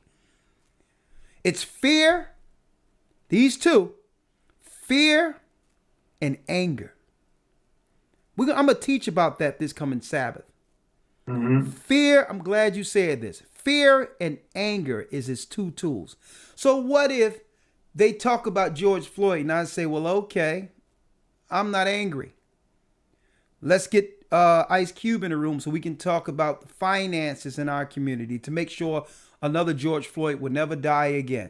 Because we can't bring George Floyd back, so I'm not going to get upset and anger and all that. We're going to do something about it by us actually fixing it permanently. Mm-hmm. Okay? And you can you imagine their reaction with that? Mm-hmm. Can you imagine? They wouldn't be able to use us politically anymore if they don't trigger us emotionally through racism. And that's why a lot of people get upset that I don't talk about the white man is this and the white man is that. Is because, let me tell you folks, who's more an issue? The white man or the politicians in our community that looks like us, that they put in place to carry out their plans? Look at our community. We voted the black people in. And look at our community. Mm-hmm. So I'm over that already. I realize that the whole idea of the white boogeyman wears a black face. Mm-hmm. Okay? So another thing. Knowledge. I'm going to show you what happened when a brother went into the hospital last night, Elder Gabar. Even though the doctor told him it was okay and that he only had a little, because he went and got a breathing treatment for asthma or whatever, and then he was about to leave, and the nurse refused to give him a prescription because he didn't want to go along with everything else she was talking about. Mm-hmm. So I got right here, he texted me, and I'm going to show you right here. He texted me the vial that's in his hand, because he said he's going to check everything before he do anything, that she's tried to give him, even though he was fine. He just left with an asthma attack and he was fine. Mm-hmm. And he says, no, I'm okay. And you know what he did? Because the Bible says my people are destroyed for a lack of knowledge. The doctor said he was okay, and the nurse came in with something called methylprednisolone, whatever that is. And he was like, what's that? The doctor said, I'm good. Just give me my prescription. She says, no, but I need to give you this. And look at what the side effects are, Elder. Upset stomach, stomach irritation, vomiting, headache, dizziness, insomnia, restlessness, depression, headache, nausea and vomiting, weight gain, confusion, excitement and restlessness, swelling of your ankle, feet, or hands, skin problems such as acne, thin skin, shiny skin, increased thirst, infection is the side effects. My people are destroyed for a lack of knowledge. Now, what does that have to do with what he went there and got his breathing treatment and went home, and he's right now drinking teas and just he slept like a baby. He's little, after having asthma or whatever. I mean, it seemed like a lot of people are having asthma symptoms for some reason. So he went there and told him exactly what he wanted. They gave it to him and he got home. But the doctor, Elder Gabar, said he was fine. Said, listen, just go. I'll give you some antibiotics. You'll be fine. But then some nurse lurked in a couple of minutes later and tried to give him that. I don't know. Hey, people just need to be more on point and ask questions, because you do have the right to look up what's going on before it happens to you. And based on what I'm seeing here, if he was disoriented and dizzy, who knows what he could have signed or whatever there? Who knows where he would have ended up? Who knows? I don't know. I'm just saying. But anyway. That's why, it's so important for you, if it's all possible, become the vessel that would avoid, they would never need to hit to the, never go to the doctor unless you want to do a checkup. Yeah. Try to walk for a half hour a day. If you're overweight, try to lose 10 pounds a month or 5 pounds a month. Little by little, step by step. Yeah. Just get healthier. If you eat too much cut it a little bit. Don't go cold turkey, just little by little. Just get healthy, because listen, I haven't gone to the doctor. Last time I went to the doctor is because I wanted to check my blood. It was like I wanted to check where my health was at. A doctor my wife was saying. Other than that, and it's not because I'm the healthiest guy in the world, but it is possible. It is possible that you could be in a situation that you could go through your whole life not ever needing a doctor. You could eat right, take your vitamins, drink enough water. Yeah. And then when people actually, when was the last time you went to the doctor? You check your head. You're like, in the 80s or something. So it is possible. So I'm always urging everybody to continue to increase their health, and because that's where they get you. When you're in there, now you have to figure out, okay, I have to get somebody who it has a power of attorney to make the decision, because just in case I go under, it's all kinds. Your baby's being born. Where you taking my baby? What you putting in my baby? If it's all possible, focus on midwife. We already have a lot of midwives in the church. They're licensed. They got everything above board. All the credentials, you can check their. So going back to doing for ourselves, those hospitals. It's they just want to stuck you with stuff that it's dangerous. Yeah, but I don't know. It's like the hospital in of itself is just a place, right? Yeah. It's just, but we have to have the knowledge of what we're going in there for. Exactly. Like I've mentioned, fear, anger, all of these different things without a sound mind leads us to making decisions that we'll regret in the long run.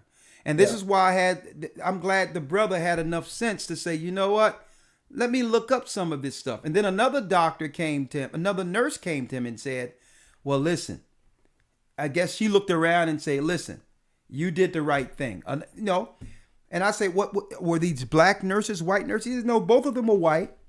He says, one came in and didn't want to give me a prescription or nothing, even though I told her the doctor said I was fine. So don't forget, Elder Gabar, a lot of these doctors is compartmentalized. They come in to work certain hours contracted for a hospital because they have a license to practice. Yeah. But the nurses and all that, a lot of them are with the corporate structure. They're there whether the doctors are there or not. Yeah. And she came after he left. And then when he said, well, listen, the doctor just told me I was fine. She says, well, he's busy with another patient, because he wanted to speak to the doctor. He says, write me a prescription. She said, well, I can't do nothing until you take this. Yeah. And then when he was about to leave, after realizing something fishy was going on with that particular person, another nurse came to him and said, young man, you made the right decision. Good night. Hope you're feeling better. Yeah, and to kind of give you guys an insight in what goes in the medical work, because I used to do marketing for a radiology office. Okay. And I was friends with a lot of pharmaceutical rep. I had the opportunity to become a pharmaceutical rep. I was always afraid that I would be killing people or promoting death, right? So I stood away from that. But within the radiology and also the pharmaceutical, what they do is they do what they call it's like a workshop for doctors, educational.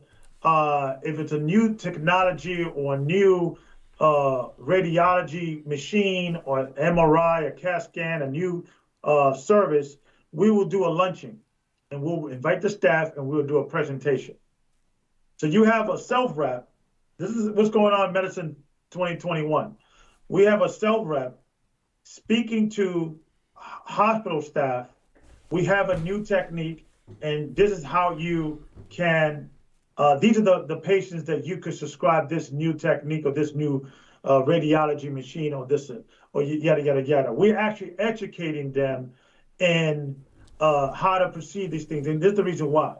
Because the medical laws, EPA laws and all that changes from month to month.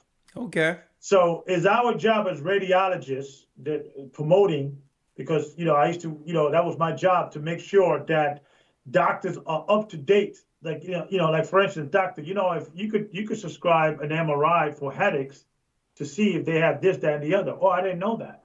Okay. So it's up to us to make them aware of the different laws to help us to have them send us more patients, right? Okay. So within the pharmaceutical, and I see these presentations because sometimes we have I go first, I'm doing a luncheon and I'm seeing somebody else walking out, doing a presentation. Hey, what's up, buddy? What's going on? What you doing? Yeah, I'm here doing a rep. Okay. So it's part of the game. Okay. But we present this thing as an educational thing. With and giving them even the different insurances that do coverage and how you have to verbalize it, and for the doctor to get paid or the doctor to for us to get paid. For it won't be rejected. Same thing with the pharmaceutical. So the pharmaceutical rep, what they do, they go and they say, hey, there's a new drug. This is that it's FDA approved. And they promote it like it's a new wonder drug. Okay. And then and they have to, and you have a nurse says, are there any side effects? And they say, yeah, this mild side effects, this, that, and the other, coughing or headaches or slight this, that, and the other.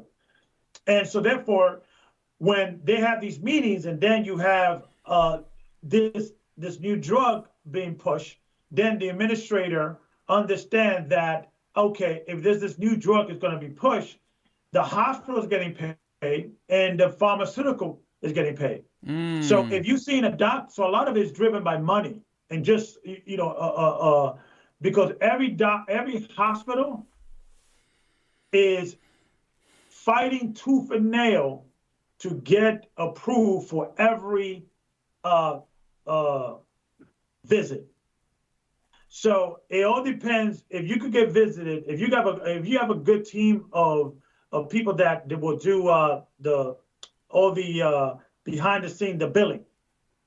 If you have a smart biller, one visit can make a difference between 5,000 to 10,000 or 15,000. I've seen that. It all depends how you word it. I've seen that, and I've seen them also, and I had to stop them from doing this because what they'll do is they want you to have insurance because they can charge more for the items there, and they can bill you for things. For a Q-tip, it was $300. For this, it was $200 because it's not coming out of your pocket. It's coming from the insurance company. So if they see the max of what they can get from the insurance company, Yes. A syringe, one shot can be worth $600-700. But let me say this on the back of what you're saying. Now I understand the arguments when they began to privatize and corporatize hospitals, because I think we as people are still going into the hospitals with the mindset of when hospitals were set up the old way just to help people. Mm-hmm. No, Right. we have to understand us going into a hospital now is not as a patient, but as a customer. Mm-hmm. And the same way you go to McDonald's and they'll say, well, if I want a burger and a fry, they ask you, well, do you want to supersize it? You understand? Yeah, it's the same thing. It's called upselling.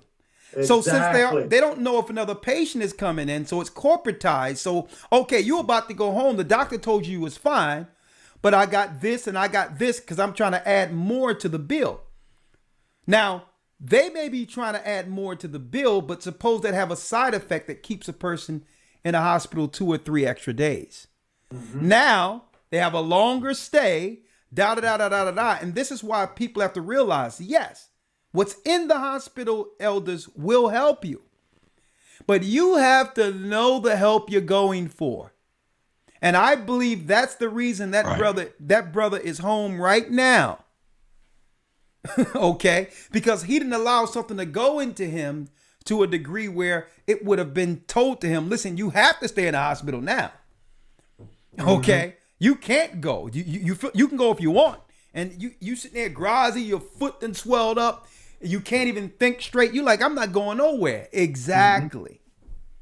So the whole thing is people have to stop, because I don't know what's going on. I know that when it happened to me as a kid, when I remember a dark-skinned lady shooting me, I had to get my regular schedule or whatever the case is, and I couldn't breathe. And at that time, I was diagnosed with asthma. And I know it came from that because I had to go to school or whatever the case is. And when it happened, I knew exactly where I got asthma from. And then when we went back to the doctors try to claim that, well, no, sometimes it's genetics. You never know, blah, blah, blah. And I'm like, I know that when that woman gave that to me, I got asthma. So I'm saying that to say this. Who knows? It seems like more and more people are coming down with asthma type symptoms. So being that I grew up fighting asthma, I could relate. I know what it is out of nowhere to feel that I cannot breathe. Now, the person who've never gone through that for the first time, and who knows what's being aerosols or whatever around here. And now for the first time, you walking around and you can hardly breathe because you don't know what an asthma attack feel like. And now here it is. That can cause shock in any person. They'd be like, well, hold up, man. I can't breathe. Do I got the this or do I got the that? But sometimes you have to stop the panic and realize probably to some degree what you're experiencing, asthmatics go through all the time. All right. So you still have to have the knowledge, consult a doctor, and understand always, to me, and I'm going to tell you, Gabar, an elder lawyer, here's the benefit of me having the truth concerning God's word, Ahiah's word, the Bible. The Bible makes it clear about defiling the temple. So it gives you more so an insight or a personal responsibility of knowing what's going into your body. Every ingredient. Every ingredient you have to research now because you are accountable to this temple and to your God, right? So, like for instance, a lot of people don't even know when you look up soy. They sold soy to us, Elder, as some type of health food. And soy has what in it when you look through the research? Estrogen. Soy can produce estrogen in a male. So do the research. You can look it up. This is something. 60% of fast food protein is made out of soy. Yeah, so but when you're eating a burger, what I'm saying food, it's 65% soy. What I'm saying, you see these over emotional people. men and all that, because men is supposed to have testosterone. You eating all this food, and when you go to every shelf, you look at the back of it, they got soy in this and soy in this and soy in that, and you wonder why you're emotionally unstable. No one should have that much estrogen at all, in especially a male. That's why these men are reacting like girls. So I'll talk about that, but it still come down to knowing what's in your body, because now I understand why it's not the Food Administration separate or the Drug Administration separate. It was weird to me that you would have the Food and Drug Administration as one administration. Isn't that a conflict? You're not they're not crossing lines, are they? I don't know. and what people also need to understand that, sometimes it's just, and me working in the medical industry, there is incompetency is part of the problem. That when you have such a huge conglomerate institution called the medical field, the medical industry, there's going to be a lot of incompetency, a lot of mistakes, and I'm saying that to go back to the conversation about about not being angry or not taking it personally, is that nurse that was in that meeting and they're giving you this drug, she doesn't know. She's just being told. Most of every single drug and things that the medicine world accept, they were not there at the testing. They were not there at the curation. They're reading about this drug or this procedure through paper. So they just going by what the paper is saying. So it's just knowing, like you mentioned, knowing when you go in these things, it's just the nature of the beast. They always need more money. That's why they get a lot of grants. That's why a lot of hospitals were actually qualified to be associated or be typecast as a federal or city agency, because they were getting federal money. That's why they have to, they could force hospitals to make their workers to take the vaccine. Man. So because they always broke, because it's a hospital. It takes so much. It just millions of dollars just to let it run. To run in of itself, yeah. Yeah, so it's the nature of the beast of healthcare, that it almost forces good people to go bad because their livelihood. I mean, for the sake of there's some good doctors out there, but it's just the nature of the beast. Man, good point. Well, we're gonna go into that and more in the academy and all that. Especially, I'll probably bring you in, Elder Gabar, if you don't have time. If you have time, Friday on my Patreon. I'm gonna start bringing y'all in for like 15 minutes. Absolutely. All right. So here we go. Let's go down the line. That's right. Judah in the crosshairs. The social lynching of Judah. Let's go down the line. We have Pierre has a question. Yes. Yep. Yes. Good evening, elders. Good evening. Good evening, sirs. Good to have you on. Good to have you. Shalom. Yeah. Thanks for having me on. I've been trying so hard to get on, man. It's been hard to get through. But by the grace of the Most High, I was able to get through tonight. And I have a question. But before I have a question, could I just make a comment on what you were saying, which is very key as far as the two aspects that we have to pay attention to when you're talking about love and not being offended. Mm-hmm. Okay, because First John 4:18 says, "Perfect love cast out all fear." Yep. And then to correlate with that, you have Psalm 119 and 165 that says, "Great peace have they that love thy law, and nothing shall offend them." Yeah. So there you have the perfect love, and of course love is keeping His commandments, because God is love, and in order to love God, you must keep His commandments. Yeah. Well, that's one aspect of it. Right. That's one aspect, because there's no greater love than one who would give his life for his friends. True. Right. This so, so love is an action. It's not. Absolutely. It's not Disney.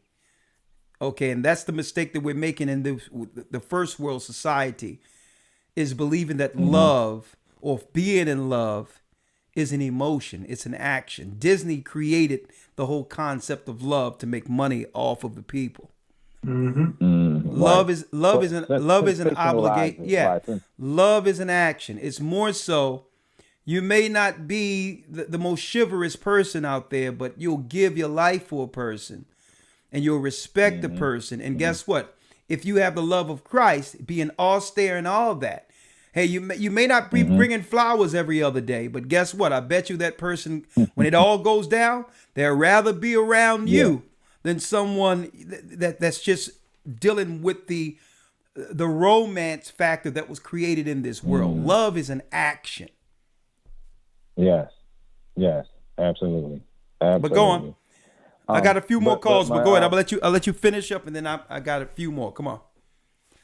Okay, cool. My question is in reference to the workplace. What I'm dealing with on the job now, in reference to the vaccine, and basically, I was approved for an exemption, for religious exemption. Okay, and so the religious exemption covers the COVID-19 vaccine, but they're still trying to enforce the flu vaccine. Okay. So my thing is, the whole thing is this. Same thing? It's the same thing. The bottom line is this: a religious exemption is a religious exemption.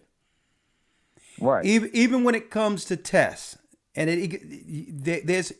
you can submit religious exemptions for anything that violates your core beliefs. And outside of, let me make it clear, outside of the agreement of the contract concerning your responsibility to the duties for that job. Like if you like for instance, if you were taking phone calls at a call center, you cannot now go to your boss and says, I have a religious exemption to not use telephones anymore. You get fired for that. So the whole thing is we have to understand where the line goes. The line here is religious exemptions is for anything that violates your religious rights. And that includes if there's a dietary law attached to your religion, then that means what goes into your body. So the dietary law gives you the religious right the same way the law that it has with being a Jehovah's Witness. That's right. They shun what? Blood transfusions because it's against their religious beliefs. That's a medical procedure that could help them. True. But Jehovah's Witnesses don't do blood transfusions. And that's their religious beliefs. So, but you exactly. So you have to understand. So it doesn't matter. You saying flu, whatever. It doesn't matter what that is. You have to understand what your religious practices are. Right. That's supposed to be protected on a job.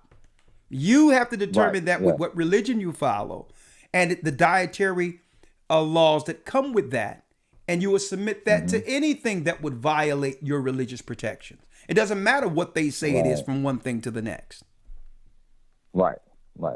As long as you can hold up. As long as you can perform the original duties agreed upon. That's what it's about. You cannot have a religious right not to do your job. Okay? No, definitely not. Okay. Yes. Well, let me get to the next call, brother. All right. Could I have someone call me? Because I had a issue that I'm dealing with. I'd like someone to call me offline to kind of deal with. Where do you live? What city and state? Baltimore, Maryland. Okay, yeah. I'll give your number to Elder Gabar and he'll be able to handle it. Elder Ramar, make sure you give this brother's number, Pierre's number, to Elder Gabar. All right, brother. I appreciate it. No problem. Shalom. Shalom and be blessed. Bless you. Okay, we have another Pierre. We got a lot of Pierres here. Jean Pierre. Okay. Jean Pierre. That's kind of cool. 203 area code. He might be Levi. Talk to me. Shalom, Elder. Shalom. Yes, I am a Levi. How you doing? Talk to me. I'm doing well. I do have a question, but first I just want to say thank you for your strength. Thank you for your teaching. I've been following this for a little bit over a year now, and my eyes have never been open as it opened now. So, and again, I just want to say thank you for your strength, your teaching, and all the elders in the congregation. And along that, I do have a question regarding, this might be slightly off topic, but generation of curse.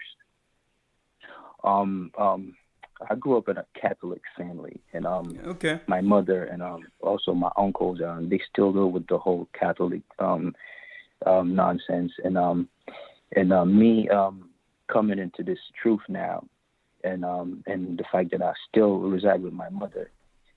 Just wondering, could there be a stronghold there based on the stuff that they still worship and the Sunday Mass and then the rosaries and all that, and me being part of that, and with this understanding, could there be a stronghold as far as me going into that direction?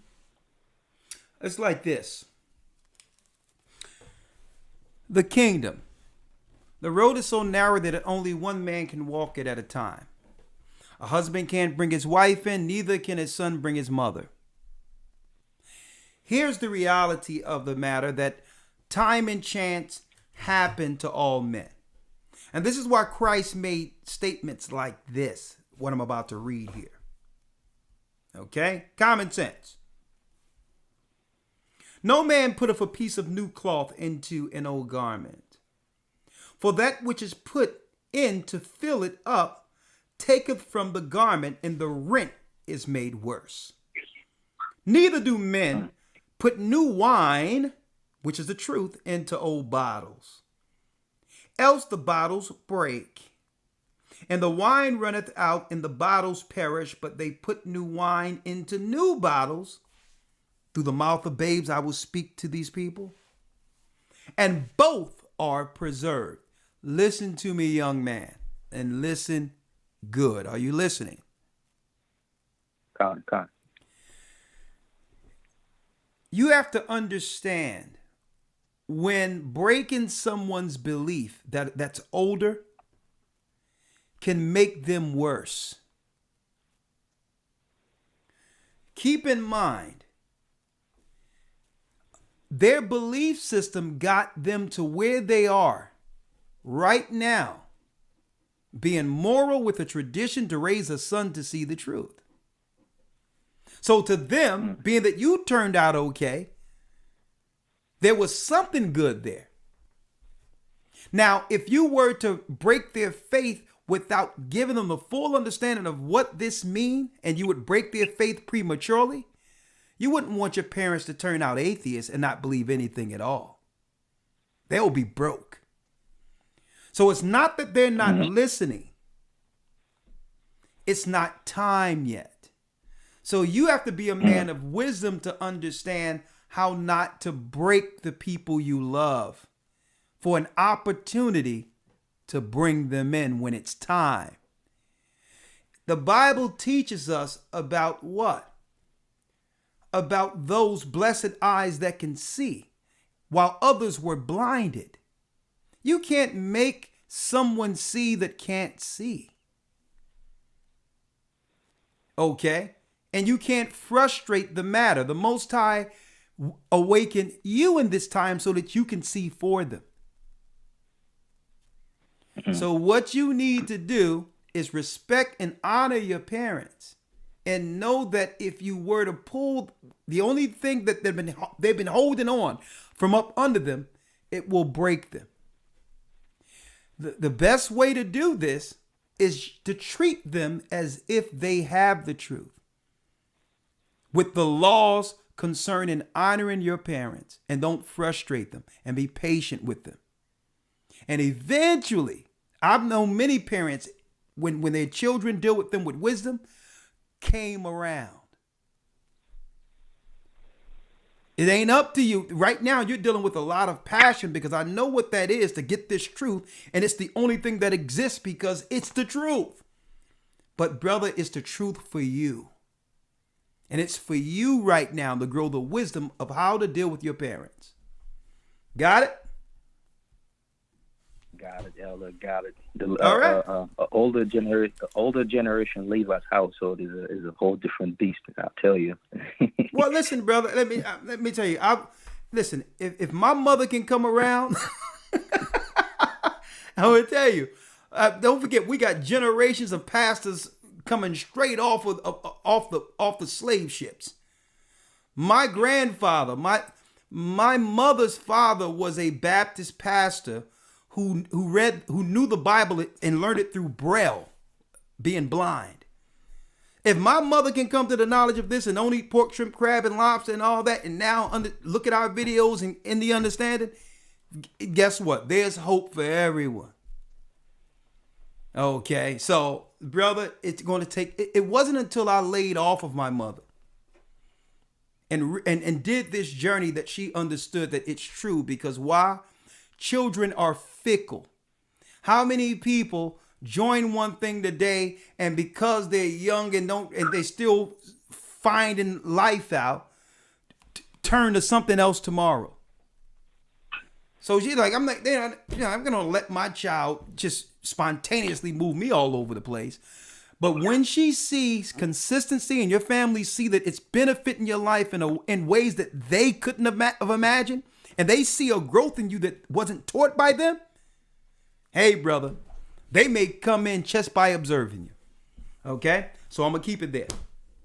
All right?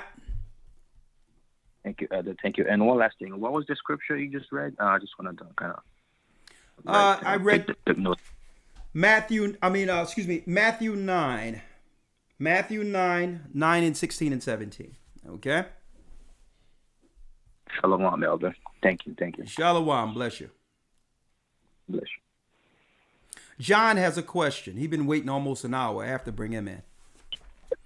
John, hour, my brother. How are you doing? Yes, my brother. Oh. I'm doing good. The floor is yours. Hello? Your location? I'm in Gainesville, Florida. Oh, okay. The floor is yours. Okay, yeah. So I had a question about the cloud. Like, you know how it says, behold, he come with clouds? Which I've been asking my brothers that's in the truth about the cloud. So I'm trying to ask you, what do you think that it means about the cloud? Behold, he come with clouds. Every eye shall see him. You have a Bible? Yes, sir. Get a Bible. Revelations 1 and 7? No, get a Bible. Yeah, I got a Bible. Okay, follow me. Go to Acts 1 and 9.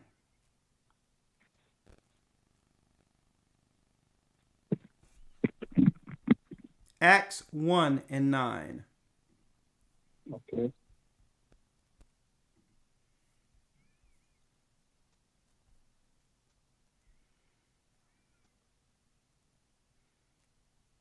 Okay, Acts 1 and 9. Read it. I'm not on it. Hold on. I'm looking for it. I'm sorry. All right, take your time. You've been waiting a while, so I'll be patient with you. I think you're going to be probably the last call. I'll probably take one more after this, and then I have to eat. Boy, there's some chicken noodle soup waiting for me, boy, I tell you. And it's good. And it's good. And it's good. All right, let's go. Psalms 104 and 3. Go ahead, I'm sorry. You can read it. Psalms 104 and 3. Acts 1 and 9, and then we'll go Psalms. Acts 1 and 9, read it. All right, so Acts 1 and 9. And when he had spoken these things while they beheld, he was taken up, and a cloud received him out of their sight. Okay, so he's coming back the same way if you read these angels who are telling the disciples. Read. Okay, 10. And while they looked steadfast towards heaven, as he went up, behold, 2 men stood by them in white apparel, which also said, Ye men of Galilee, why stand ye gazing up into heaven? The same Jesus which is taken up from you into heaven shall so come in like manner as So ye he's have seen him go into heaven. There you go. So he's coming back the same way, right? At the same way the disciples beheld him leaving in a cloud is how he's coming back, correct? You got that?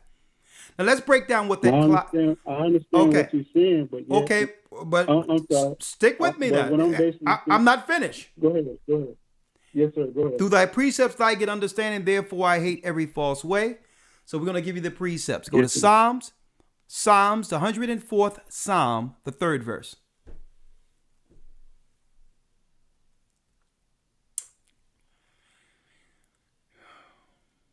Okay, Psalms 104 and 3. 104 Psalm. Who layeth the beams of his cherubims in the waters, who maketh the clouds his chariot. His what? Who walk upon who make the clouds his chariot. So chariots were, hold up, take your time here. Chariots were the vehicles of old time. So something to travel in, right? Read. Correct. Like, go ahead. Finish reading. I'm sorry. Who walk upon the wings.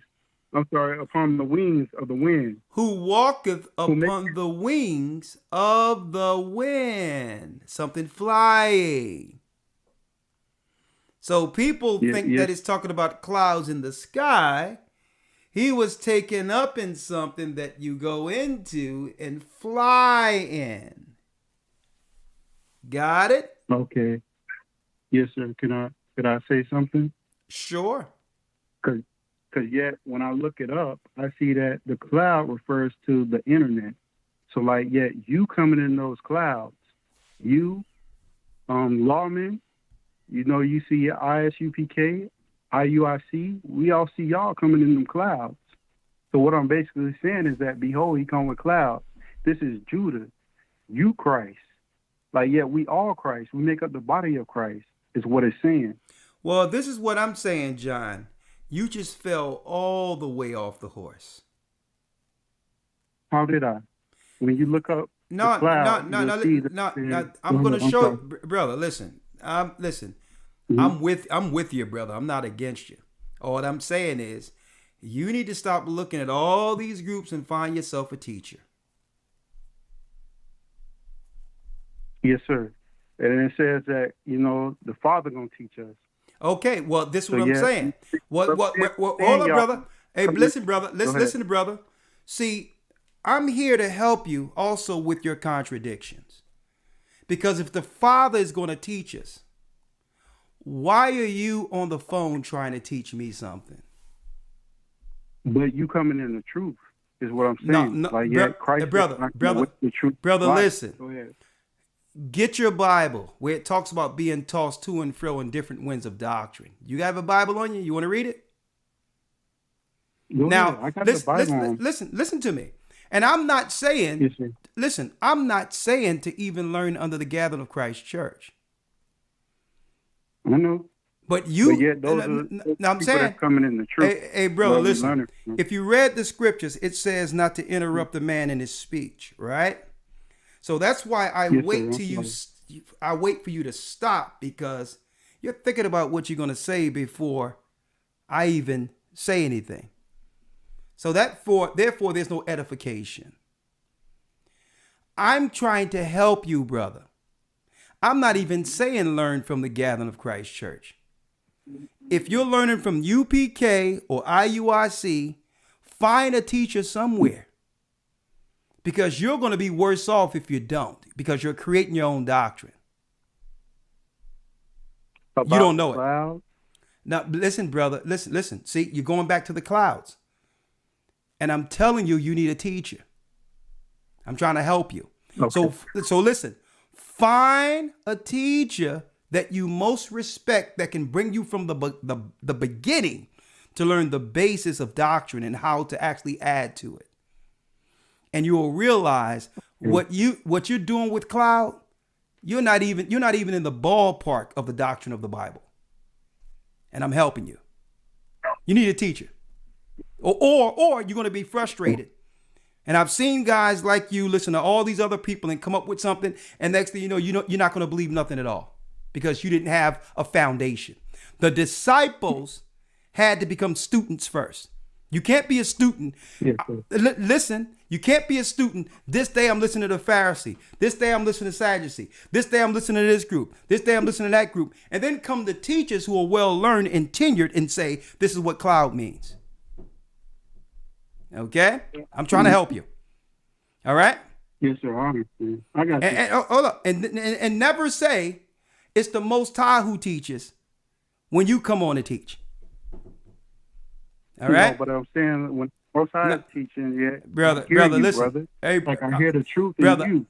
I hear the truth in I'm saying, brother, Go ahead. brother, what I'm bringing is the word, and I'm trying to help you. Yes, sir. The truth. Okay, Correct. so saying I listen, hear. listen. When it says we coming on a cloud, it's not talking about the internet. It's not. Okay. Okay. All right. Bless you, my brother. Yeah. And I'm willing to Bless help. you too, brother. Listen, and I'm not arguing with you. I'm willing to help teach you, but I understand you're going down a dangerous path. You need a teacher. If it's going to be UPK or IUC, whoever it's going to be, find one. Okay. If it's us, we'll teach you. Could I ask the question even about with the C? What does the C mean? No. No, like not tonight. Somebody else. Listen, not tonight. I got your phone number. I got your phone number. We will reach out. But the first thing we're going to tell you to do is stop. Okay? And learn from the beginning. All right. Okay. My brother. All right. We got Brother Malcolm on the line. 770 area code. Elder Ricard, how you doing, Elder? I'm blessed by the Almighty. How are you, sir? I'm honored. I'm honored to talk to you. I've been following your teaching for some time. I know you don't got a lot of time, but I'm just, if I can get two questions, I'm gonna be quick. Is there a place somewhere in Athens, Georgia, where I can congregate with some people? Absolutely. Make sure, Elder Ramar, you write down Malcolm's number and you text his number to Baruch, the man with the plan over there in Atlanta, and we're going to get with you. We got some people next to you also. Don't worry about it. Could you ask him to give me a call, because this a landline I'm calling off of. Okay, so this is the only line you can be reached on? Well, I have a different number, but I don't want to air that number out right here. Okay. Well, this is what we'll do. Ramar, I need you to call him in about 5 minutes and get his number from him. Elder Ramar call you. Thank you so much, Elder. It's just a blessing to talk to you. I appreciate the work, everything you're doing, sacrificing your time for the people. Thank you so much, Elder. I had a question, but good night. Thank you. If you have a question, bring the question. Come on. Okay. Have you ever considered working with or corresponding with the other camps? Have you ever considered at least talking to the leaders? Have I considered it? Yes, sir. Yes, I've considered it, and I think that one of these days that will happen. But it's not time now. Absolutely. All praises. Thank you for everything. All right. Okay. Bless you. All right. Let me read something real quick while I put this brother on the phone, so I can give people, edify and give brothers and sisters the reason why. Because some people might think that I was being a little abrasive. Folks, if you think that I'm abrasive and what we're doing is abrasive, none of us could have withstood some of Christ's interactions. Okay, the way I interact is quite soft compared to how Christ dealt with people. Best believe. And I'm going to give an example here. Imagine a guy come up and saying, well, listen, I want to follow you, Christ. All right, give me all. Then Christ tell you, okay, sell everything you got being rich and give it to me and be broke right now. Come follow me. Just imagine that. Just imagine a guy who come there and say, yo, I want to follow you because all the knowledge that you're bringing out and all that is the truth. Man, But let me go back and real quick. I got to go to the funeral. I have to bury my father. And then I'm going to come back because you dropping that knowledge. And Christ tell him about his own father. Let the dead bury the dead. Don't go to the funeral. Come follow me.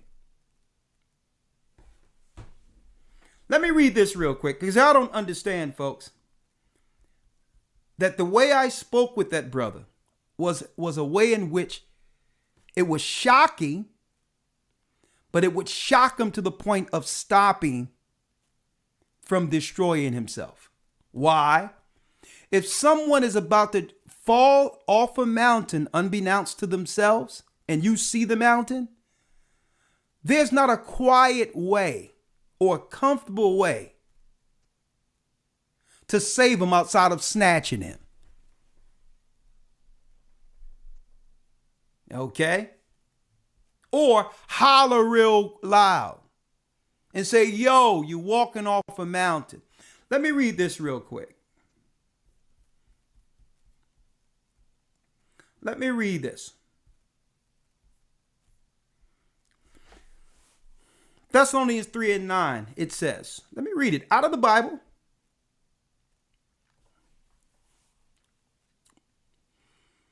But avoid foolish questions and genealogies and contentions and strivings about the law, for they are unprofitable and vain.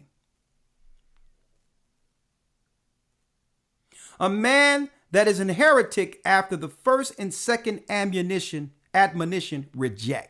The Bible says after twice, you have to talk to somebody and try to bring sanity into the conversation. Reject them altogether. A man that is an heretic after the first and second admonition reject. Why? Knowing that he that is such is subverted and sinneth, being condemned of himself. So the best way to teach a man was to break the scriptures down and edify what the cloud was. And if he was going to still stay with this cloud is the internet thing, and then mention all these other groups he'd been looking at, it's concluded that what? What's been concluded? That he's been tossed. What's being tossed? One might ask, Elder Rakashiar, what is being tossed? Ephesians 4:14 reads that we henceforth be no more children. Children run all over the place, tossed to and fro and carried away with every wind of doctrine. UPK, GOCC, IUIC. I didn't tell him he had to follow us. He'll be better off, no matter who he respects, if it was one of those groups, learning a foundation to grow from. Because when you learn a foundation, you'll come to the knowledge to know whether or not what they're teaching is wrong by progressing and growing with a foundation. That we henceforth be no more children, tossed to and fro and carried about with every wind of doctrine by the sleight of men and cunning craftiness, whereby they lie in wait to deceive. If this man tell me that Christ has come already through the internet using us, he's making us an accomplice with his madness. And if he can tell me this, then what is he telling other people outside of us? Well, in the Bible, it teaches of those who was teaching a false doctrine that what? That the resurrection has already come. See, I have enough understanding to know when someone is saying that Christ has came already. He's on the internet through IUIC and the Gathering of Christ Church. I knew that when he said it. But I had enough patience not to be here where I am now, to teach the young man that he need a foundation. And a foundation isn't wrong. If it's with IUIC and he more so amongst what them or UPK, whoever it is, but at least they'll teach a discipline to build on. As he grow in the doctrine and learn the word of truth, Eventually, when he grow into that doctrine, he'll be able to discern, to know, well, okay, they've taken me as far as I could go, but I see something here that conflicts with Christ and Christ's doctrine. But he's not going to go too far believing that Christ have came through the internet. And that's when somebody is walking off a mountain, you got to grab. Okay? There was people teaching during the time of Christ that the resurrection has already come, so that people would believe that Christ wasn't coming how he said he would come. Every eye shall see isn't Ricard Shiar or Nathaniel or Johanna or someone else on the internet teaching the Bible. He need a teacher. And you know what? Brother, if you see this, we love you. We embrace you. Join the Hebrew and Bible Academy. We'll teach you. HistoryTimes.org. All right, that concludes our broadcast for this evening. May the Most High be with you. Elders, you know I love you, and I'm glad y'all here with me. And there's no other men that I'd rather be worn with in the last days, man, than you brothers. I can tell you this, serious men of the Most High, fearless, but yet fear the Most High. Right? All praises, Elder, and the feeling is mutual. So, after tonight, so you think you're going to be able to pass the test?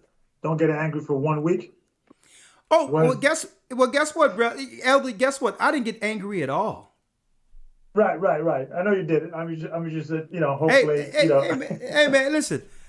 I didn't get. Listen, I taught tonight, right? We teachers, right. But listen, sometimes we have to show a little bit of concern. This week is a teaching moment for me too. It's like, okay, yeah. It's an experiment. We'll see. Elder Lawyer, you taking the challenge too? 1 week without? Well, yeah, I think that's easy for Elder Lawyer. That's easy for Elder Lawyer. Hey, man, listen. Lawyer gets hotter. Lawyer gets hot around the collar too. Y'all just haven't seen it. You haven't seen it yet.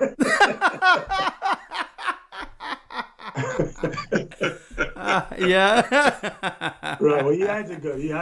So all right. No, listen. Hey, he gets angry. Believe me.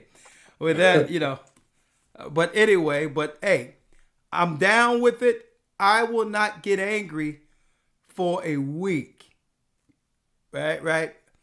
I mean, it's going to be hard. Let's do it. That means I have to take.